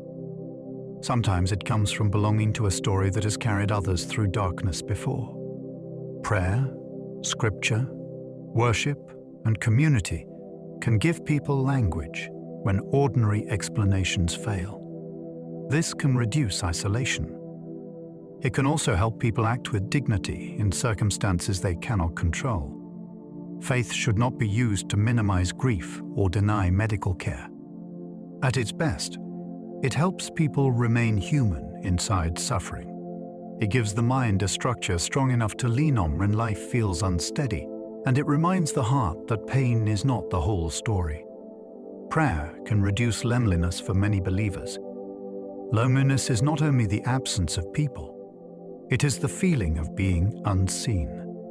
For many believers, prayer creates a sense of being heard, even in private. The room may be empty, but the act can feel relational. A person speaks fears, gratitude, regret, or longing into a presence they trust. That can change the emotional experience of solitude. Prayer may also connect the individual to a wider community, even when practiced alone. The words may have been spoken by generations before. The ritual may be shared across distance. This gives the lonely mind a sense of continuity. Psychologically, prayer can slow thought, organize emotion, and give distress a place to go. Spiritually, it can feel like contact. The meaning depends on the believer, but the comfort can be real. In a world where many people suffer silently, prayer can offer a form of companionship that is intimate, familiar, and deeply sustaining. Sacred rituals can calm the body through rhythm and attention. A sacred ritual often asks the body to slow down and follow a pattern. The voice may repeat familiar words. The hands may move in a known sequence. The breath may settle into the pace of the ceremony. This rhythm can influence the nervous system. Repetition reduces uncertainty because the next step is expected. Attention gathers around the present action. The body receives signals that this moment is held by meaning and structure. Across cultures, rituals have helped people mark birth, loss, commitment, and transition. They do not only express belief, they also train the body to enter a state of reverence or calm. Even a simple ritual can become powerful through repetition over years. The same words, the same posture, the same shared silence can carry memory. Sacred practice shows how belief can be embodied. Meaning is not left in thought alone. It is breathed, spoken, and performed until the body recognizes it. Meditation changes experience partly by reshaping belief about thoughts. Many people begin meditation believing every thought deserves attention. A worry appears, and the mind follows it. A memory appears, and the body reacts. Meditation can slowly change that relationship. It teaches the person to notice a thought without treating it as a command or a fact. This shift is subtle, but profound. The thought still arises, but its authority weakens. A fear can be seen as a mental event. A craving can be observed as a passing wave of sensation. Over time, this can change emotional experience. The person may not stop thinking. Instead, they stop believing every thought with the same intensity. This is one reason meditation can help with stress and self-regulation. It creates a space between awareness and reaction. That space gives choice room to appear. The practice is not about emptying the mind. It is about learning that the mind's stories are not always the whole truth. Hypnosis shows attention can make suggestions feel deeply real. Hypnosis is often misunderstood as loss of control, but it is better understood as a focused state in which suggestion becomes unusually influential. The person's attention narrows. Outside distractions fade. Imagination becomes more vivid. In that state, a suggestion can shape experience in striking ways. The person may feel an arm grow heavy, sense warmth in the skin, or perceive discomfort differently. The effect depends on responsiveness, trust, and context. It is not magic, and it does not make people helpless puppets. It reveals how flexible experience can be when attention and belief align. Hypnosis has been used in pain management, anxiety reduction, habit change, and medical procedures for some patients. Its power comes from the mind's ability to translate suggestion into sensation. Under focused conditions, an idea can feel less like a thought and more like something happening in the body. Hypnosis makes visible a truth that is usually hidden. Attention helps build reality. Hypnotic suggestion can reduce pain for some people. Under hypnosis, pain can sometimes be softened by changing how the mind relates to it. A clinician might guide someone to imagine coolness, distance, numbness, or a dial turning down. For a responsive person, these suggestions can alter the felt intensity of pain. The body may still be sending signals, but the brain processes them differently. This has been used during dental work, childbirth preparation, burn care, and certain medical procedures. The effect is not identical for everyone. Some people are highly hypnotizable, while others respond modestly or not at all. Still, the results can be remarkable when it works. The person is not pretending. Brain studies suggest changes in networks linked to attention and pain processing. Hypnosis shows that pain is not fixed at the site of injury. It is shaped by interpretation, focus, and expectation. When suggestion changes those ingredients, the final experience can change too.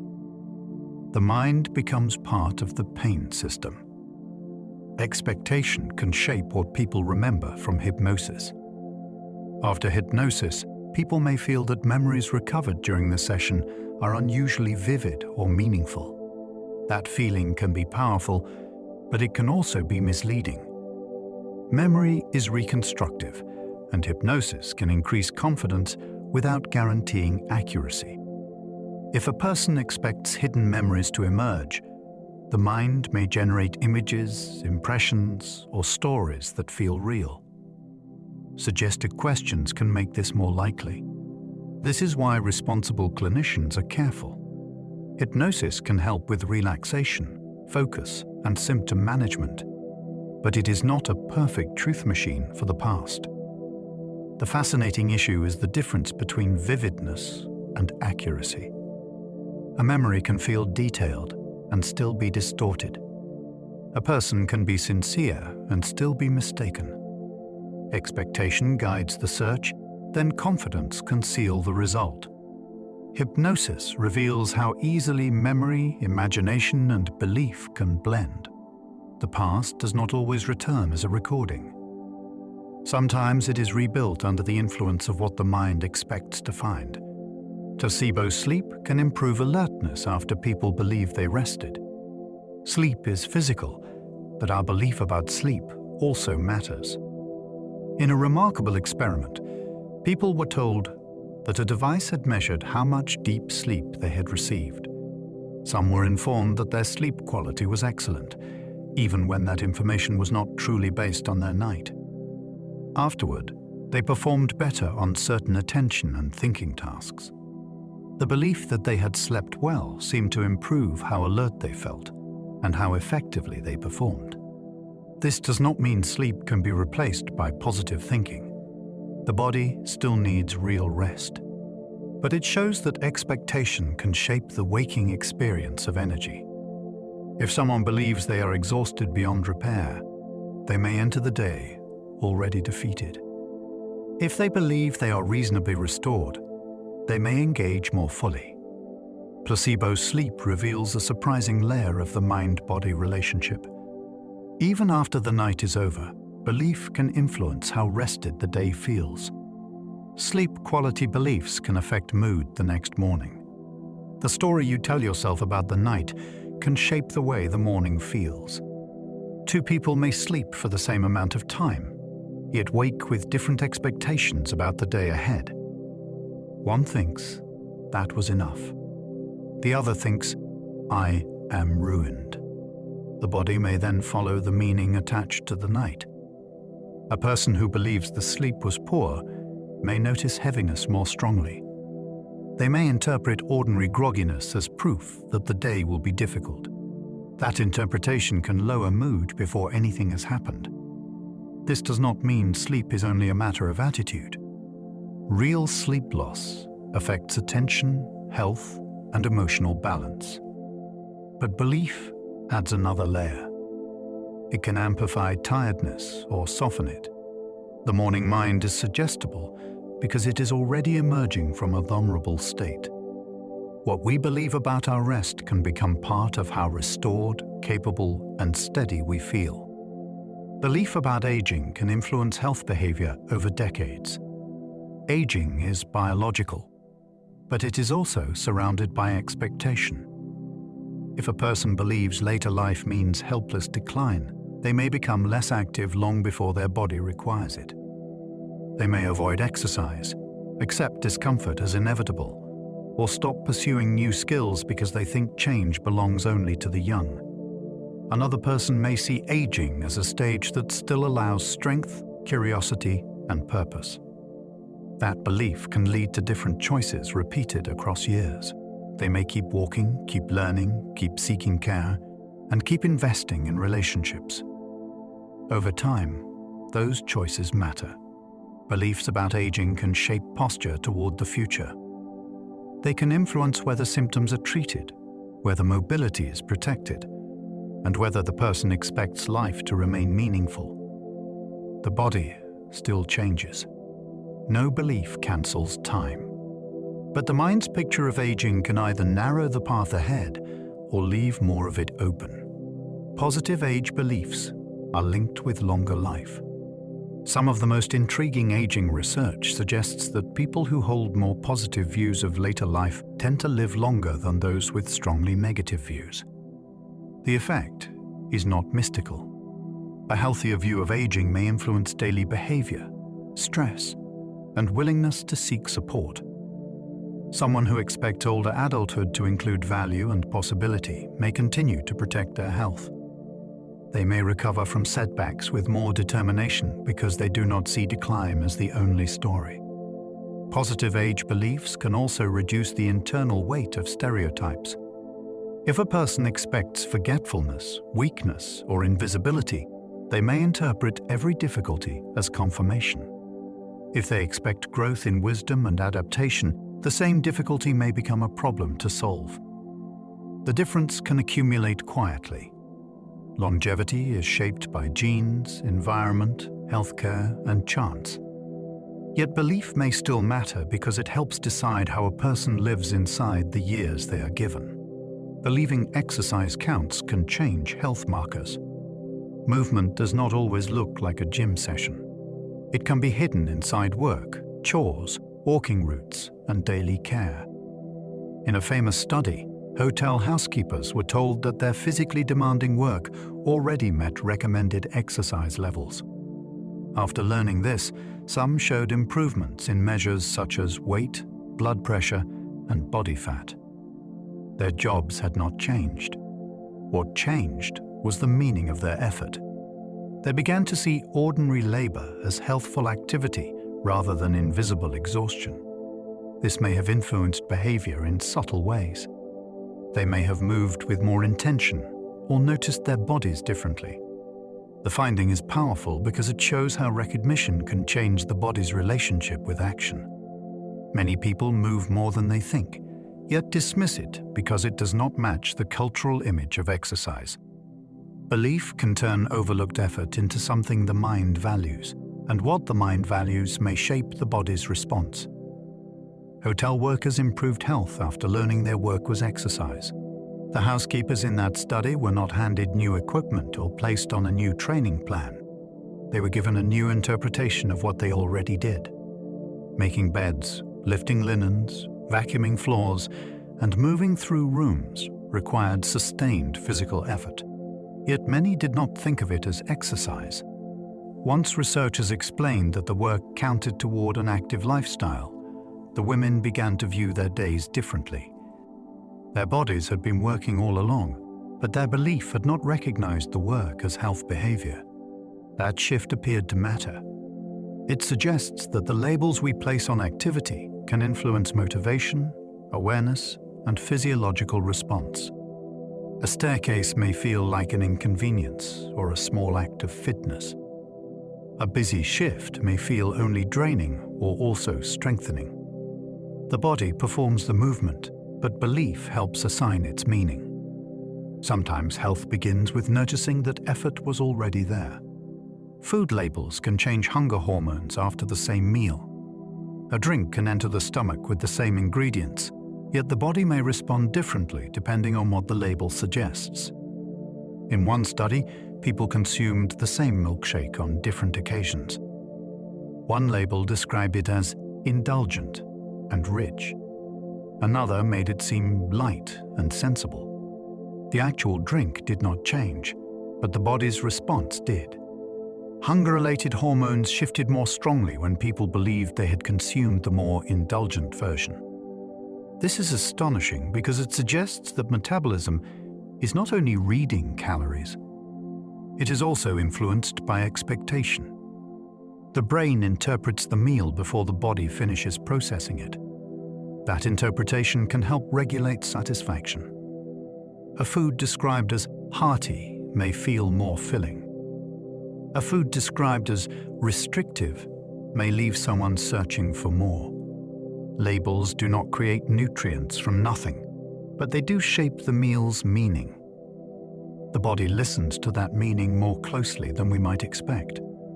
A milkshake can feel more filling when described as indulgent. The same creamy drink can create two different experiences if the mind is given two different stories.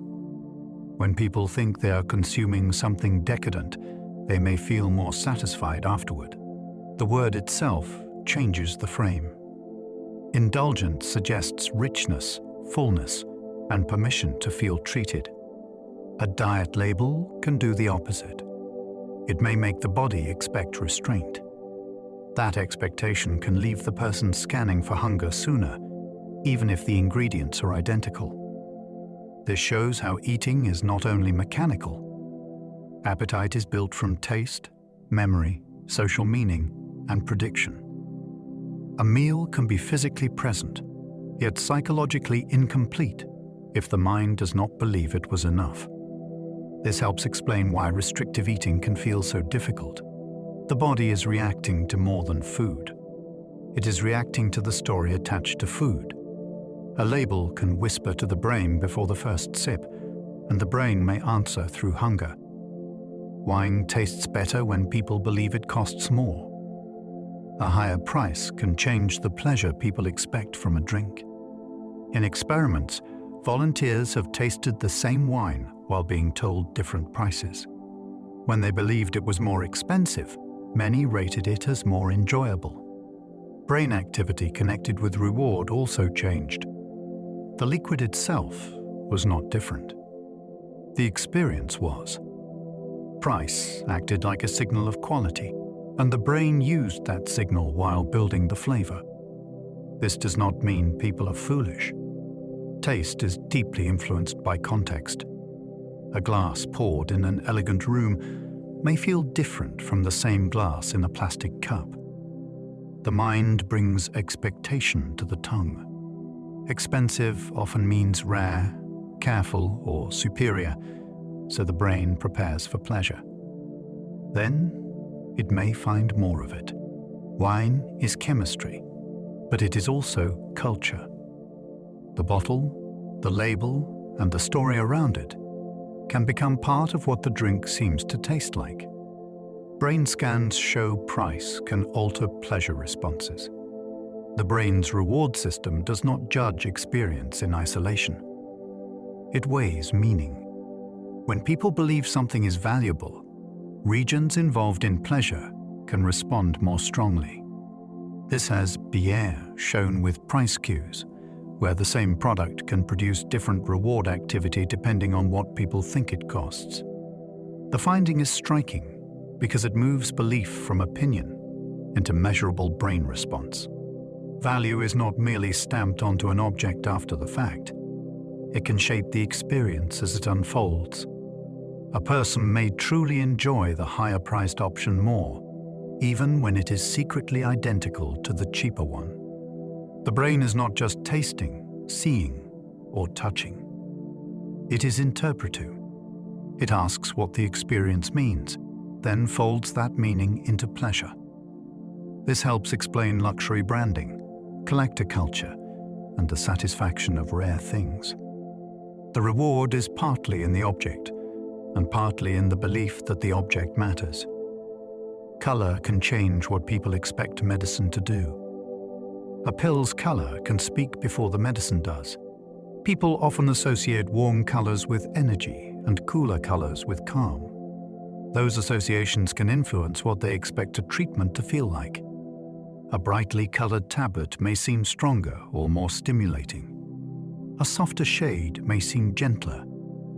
The active ingredient is still the main medical force, but appearance can shape anticipation.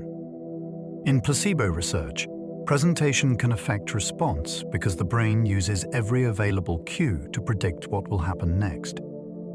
Color is one of the simplest cues. It can suggest speed, strength, danger, comfort, or sleepiness, depending on culture and experience.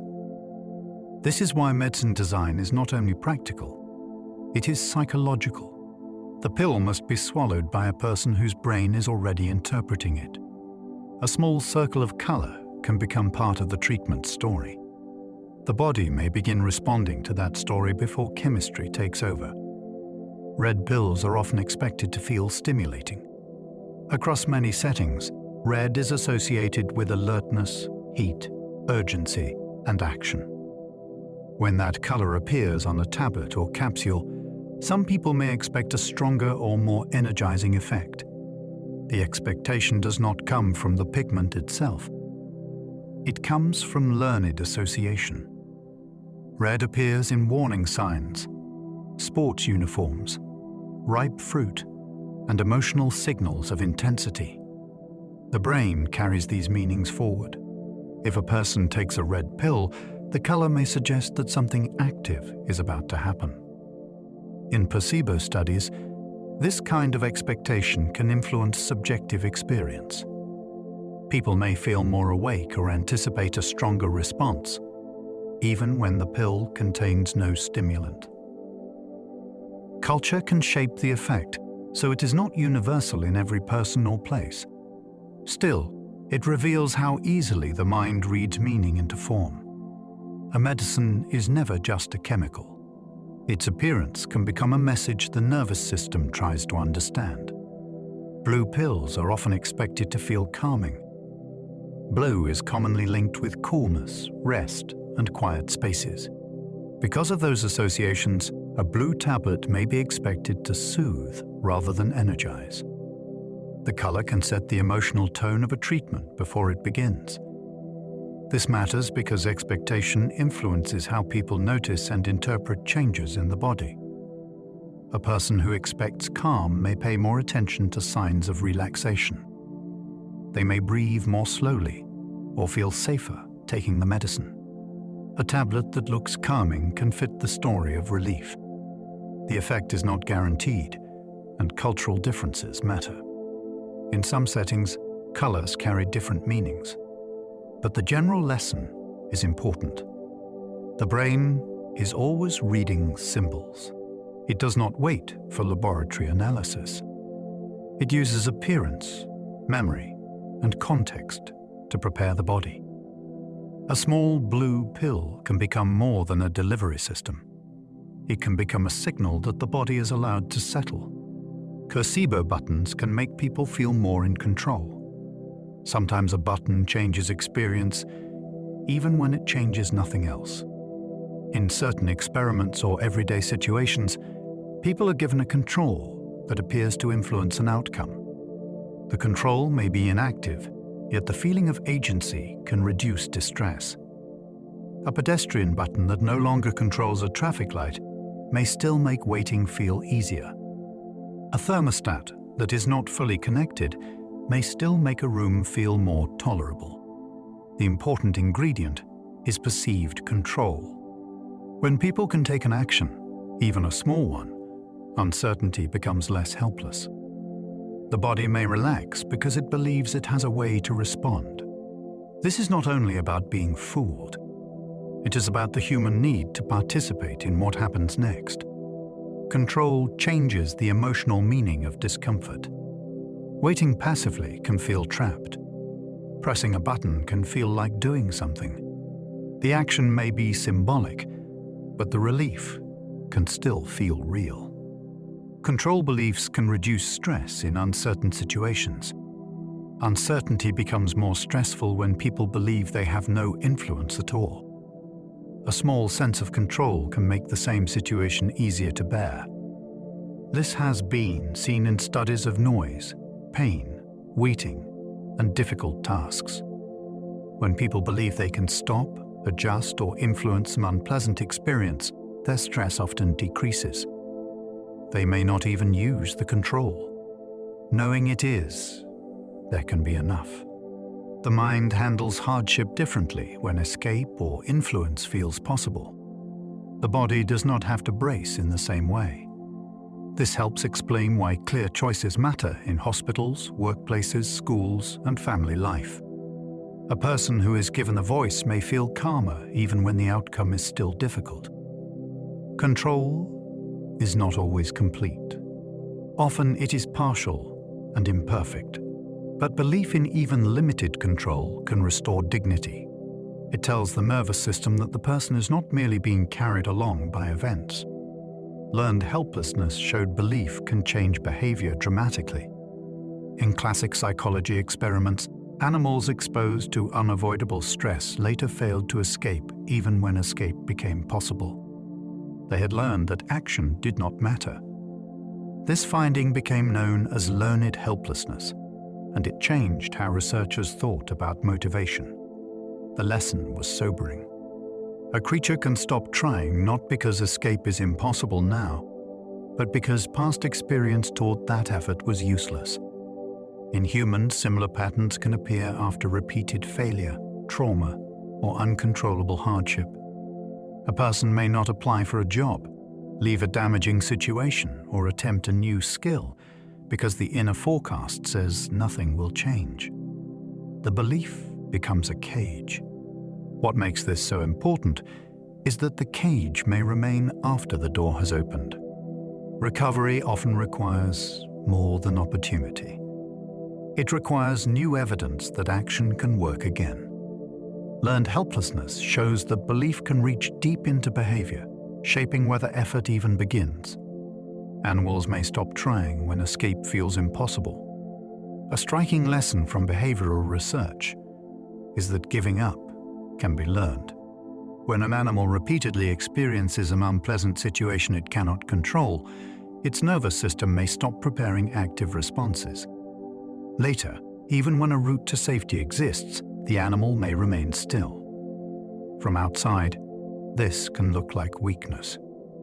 From inside the system, it is adaptation to a world that seemed uncontrollable. Trying had once failed, so the body conserved effort.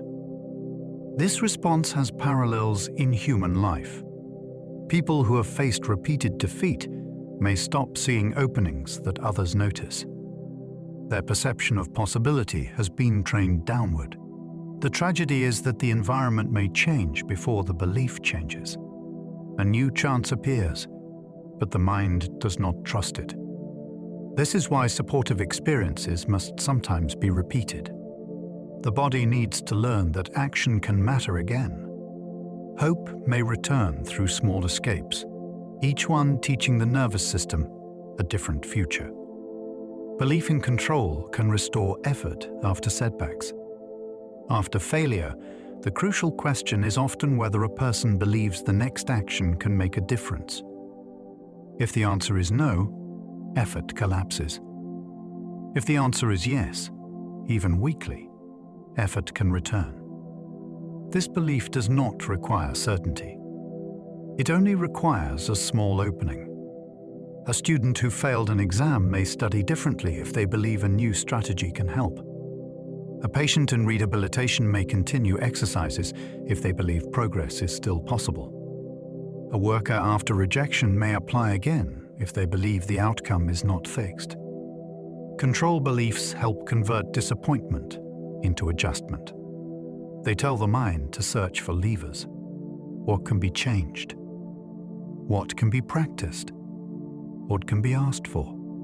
This turns failure into a problem rather than a sentence. The belief that action still matters is one of the quiet engines of recovery. It brings the person back into relationship with the future. False memories can form when suggestion feels convincing. The mind can create memories for events that never happened, especially when suggestion is repeated with confidence. A person may be told that they were lost in a shopping center as a child, or that a certain detail appeared in a scene. At first, they may doubt it. Then, imagination begins filling gaps. A visual fragment appears. A feeling attaches. The story gains texture. Eventually, the person may experience it as memory. This does not mean they are lying. It means memory can be constructed from belief, imagery, and social pressure. The brain is designed to make meaning from incomplete information. Usually that helps us. But under suggestion, the same ability can mislead. False memory research has important consequences for therapy, law, and family stories. It teaches humility about certainty. A vivid memory may feel like a window into the past, yet sometimes it is more like a painting made later from hints, expectations, and trust. Eyewitness confidence can rise even when memory is wrong. In courtrooms, confidence can be persuasive. A witness who speaks with certainty may seem more reliable than one who hesitates. Yet memory research has shown that confidence can grow after the fact. Feedback, repeated questioning, or simply retelling the story can make a witness feel more certain, even when the details are inaccurate. This is dangerous because confidence and accuracy are not always tied together. A person may misidentify someone, then become more convinced after hearing that they chose the suspect investigators expected. The memory hardens. The belief becomes stronger. By the time testimony is given, the witness may be completely sincere and completely wrong. This has played a role in wrongful convictions. The lesson is profound. The mind does not store every event as a fixed recording. It updates, rehearses, and interprets. Confidence can be part of that reconstruction. In matters of justice, belief must be treated carefully because a steady voice can still carry an error. Leading questions can quietly rewrite what people think they saw. A question can change a memory by suggesting what should be found there. If someone is asked, how fast were the cars going when they smashed? They may remember the accident as more violent than if the word hit had been used. The difference is small, but the effect can be real. Language guides attention backward. It tells the mind which version of the past to search for. Once that search begins, memory may adjust to fit the implication. People can even remember objects that were never present if a question assumes they were there. This is why investigators must be careful with wording. A witness may not notice the suggestion entering the memory. They simply experience the revised scene as remembered truth. The power of a leading question is that it does not announce itself as influence. It feels like inquiry. Yet hidden inside it is a belief about what happened, and the mind may accept the invitation. The Mandela effect shows memory can become socially contagious. Large groups of people sometimes share the same mistaken memory.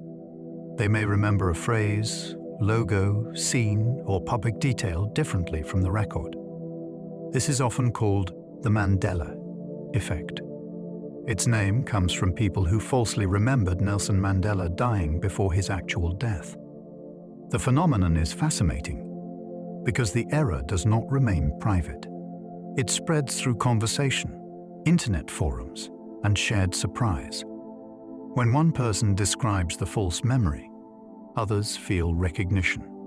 That recognition can strengthen the mistake. The mind thinks, I remember that too. Shared confidence makes the memory feel even more real. The effect does not require anything supernatural. It reveals how memory is shaped by patterns, assumptions, and social reinforcement. People often remember the gist of something rather than exact details. If many minds make a similar reconstruction, the error can feel collective. The past becomes partly social, not because events change, but because remembering is something humans often do together. Cognitive dissonance can make people defend difficult choices.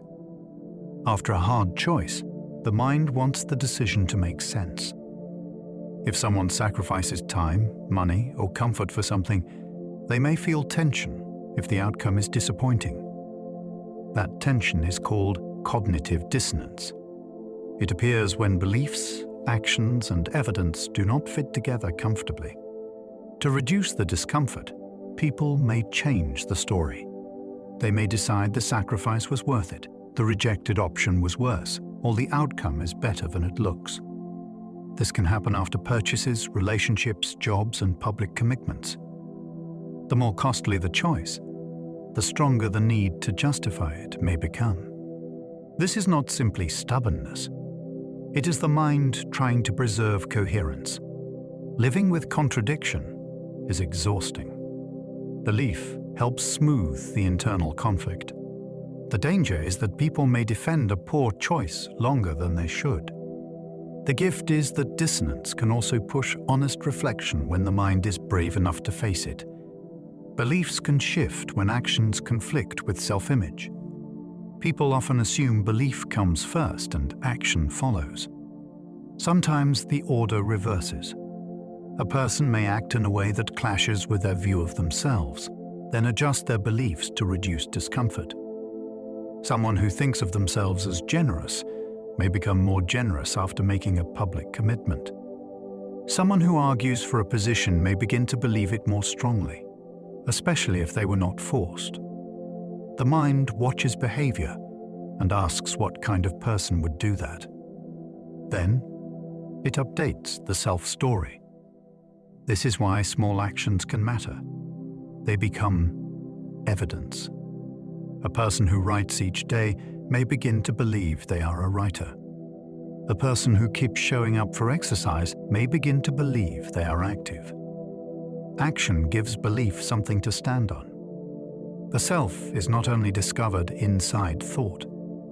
It is partly built from what we repeatedly do, then accept as proof of who we are. Conspiracy beliefs often grow from a craving for certainty. When events feel frightening or chaotic, uncertainty can be painful. Conspiracy beliefs can offer a kind of order. They say that confusion has a hidden cause, that someone is in control, and that the believer has seen through the surface. This can feel empowering compared with helpless ambiguity. The belief may connect scattered details into a single story. That story can be gripping because it gives purpose to randomness. It also creates a sharp boundary between those who know and those who do not. The danger is that the belief can become self-sealing. Evidence against it may be treated as part of the cover-up. Doubt becomes proof. The craving for certainty then traps the person inside an explanation that cannot be tested fairly. Understanding this does not excuse harmful claims. It helps explain their pull. In an uncertain world, a false pattern can feel more comforting than no pattern at all. Uncertainty makes the mind search harder for patterns. The brain dislikes not knowing what will happen next. In uncertain situations, it becomes more active in searching for clues. This can be useful. A rustle in tall grass may matter. A change in someone's tone may signal trouble. Pattern detection helps us learn, predict, and survive. But when uncertainty is high, the search can become overactive. The mind may connect events that are unrelated. It may see intention where there is only coincidence. It may treat random clusters as signs. This is why stressful times often produce rumors, magical thinking, and confident explanations built on thin evidence. The mind would rather have a pattern than remain suspended in not knowing. A pattern gives the body something to prepare for. Yet not every pattern is real. Wisdom requires patience with uncertainty. Sometimes the bravest belief is not a dramatic explanation. It is the willingness to wait for better evidence. Humans can see meaning in randomness when stakes feel high. A coin lands heads several times, and suddenly it feels as if tails must be due. A person thinks of a friend just before a message arrives, and the timing feels meaningful. When the stakes are high, these ordinary coincidences can become even more compelling. The mind is built to notice connections, because connections can matter. In hunting, weather, illness, and social life, a true pattern could mean survival. But the same ability can create false meaning from random events. Psychologists call this apophenia, when people perceive patterns where none exist. It is not a defect reserved for a few. It is part of being human. Randomness is emotionally unsatisfying, especially when outcomes matter. The mind wants reasons. It wants signals. It wants the world to answer back. This can lead to superstition, lucky numbers, and personal signs. Sometimes the pattern is real. Sometimes it is the mind making uncertainty feel less empty. Belief can turn coincidence into a personal message. A song plays at the exact moment someone is thinking of a lost friend. A number appears again and again during a difficult week. A stranger says a phrase that answers a private worry. Coincidences like these can feel as though the world is speaking directly. The belief that they are meaningful can bring comfort, courage, or a sense of guidance. Psychologically, the mind is linking an outer event with an inner state. The event may be random, but the timing makes it emotionally charged. Once meaning attaches, the coincidence becomes memorable. Other ordinary moments fade, while this one glows in memory. This is how personal signs are born. They do not need to be objectively designed to affect a life. Their power comes from interpretation. A coincidence can become a turning point if it helps someone act, grieve, forgive, or continue. Belief gives the event a voice, and the person hears something they needed. Awe can make beliefs feel larger than the self. Awe appears when the mind meets something vast enough to exceed its ordinary frame. It may happen under a dark sky, in a cathedral, during a scientific discovery, or while holding a newborn child. In awe, the self can feel smaller, but not necessarily diminished. Instead, life feels connected to something wider. This can change belief. People may become more open to mystery, more willing to cooperate, or more aware of the limits of their own knowledge. Awe interrupts the usual sense of control. It says that the world is bigger than the private concerns circling in the mind. That feeling can be deeply calming. It can also be intellectually powerful because it makes certainty soften. A person may leave an awe-filled moment with new questions. They may feel that their beliefs need more room. Awe does not provide a single answer. It expands the space in which answers are allowed to grow. Scientific belief changes when better evidence arrives. Science is powerful because it allows belief to be corrected. A scientific idea is not meant to be protected forever. It is meant to face observation, measurement, criticism, and revision. This makes scientific belief different from many ordinary beliefs. Its strength comes from its willingness to change. A theory can guide research for decades, then be refined when new evidence appears. Old models are not always thrown away entirely. Sometimes they become special cases within a larger understanding. This happened many times in the history of astronomy, medicine, physics, and biology. The process can be uncomfortable because people become attached to explanations. Scientists are human too. They can resist, debate, and defend. Yet the method keeps asking the same question. What does the evidence show? That question gives science its humility. It turns belief into a tool rather than a monument. The most reliable understanding is not the one that never changes. It is the one that knows how to change well. The power of belief is strongest when mind and body agree. A belief becomes especially powerful when it is not only thought, but felt, practiced, and embodied. The mind may say, "I am safe," but the body must learn safety too. The mind may say, "I can do this," but action must give that statement evidence. When thought and body move together, belief gains weight. It becomes posture, breath, attention, and behavior. This is why repeated experience matters so much. A single encouraging idea may inspire someone for a moment. A lived pattern can reshape what feels possible. The body asks for proof in its own language. It learns through repetition, sensation, movement, and outcome. When belief is matched by experience, the nervous system begins to trust it. That is when change can feel deeper than motivation. It becomes familiar. The power of belief is not that thought alone rules everything. It is that thought can guide action, action can teach the body, and the body can help belief become real. And so we come to the end of our journey through the power of belief. Tonight, we explored how a thought can become more than a thought. We saw how expectation can shape pain, how trust can change the feeling of care, and how confidence can help the body use what it already knows. We wandered through classrooms, clinics, memories, rituals, and the shared stories that hold entire societies together. Belief is not magic.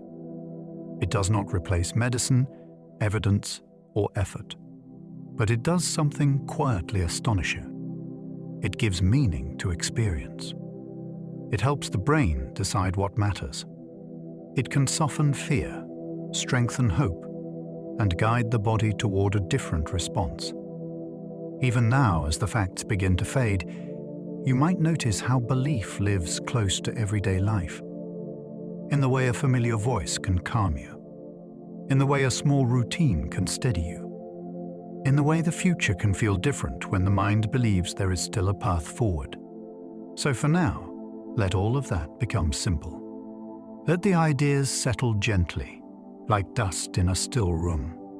There is nothing more to solve, nothing more to hold on to. Let your shoulders soften. Let your hands rest. Let your breathing find its own slow rhythm. If you enjoyed this gentle journey, you're welcome to like, subscribe, or share a thought below. It helps others find their way here too, one sleepy soul at a time. And if you happen to still be awake, another calm exploration should be waiting for you on the screen. But for now, allow your thoughts to loosen. Let the day fall quietly behind you. Let the mind grow lighter, and let the body remember that rest is safe. Sleep well, and good night.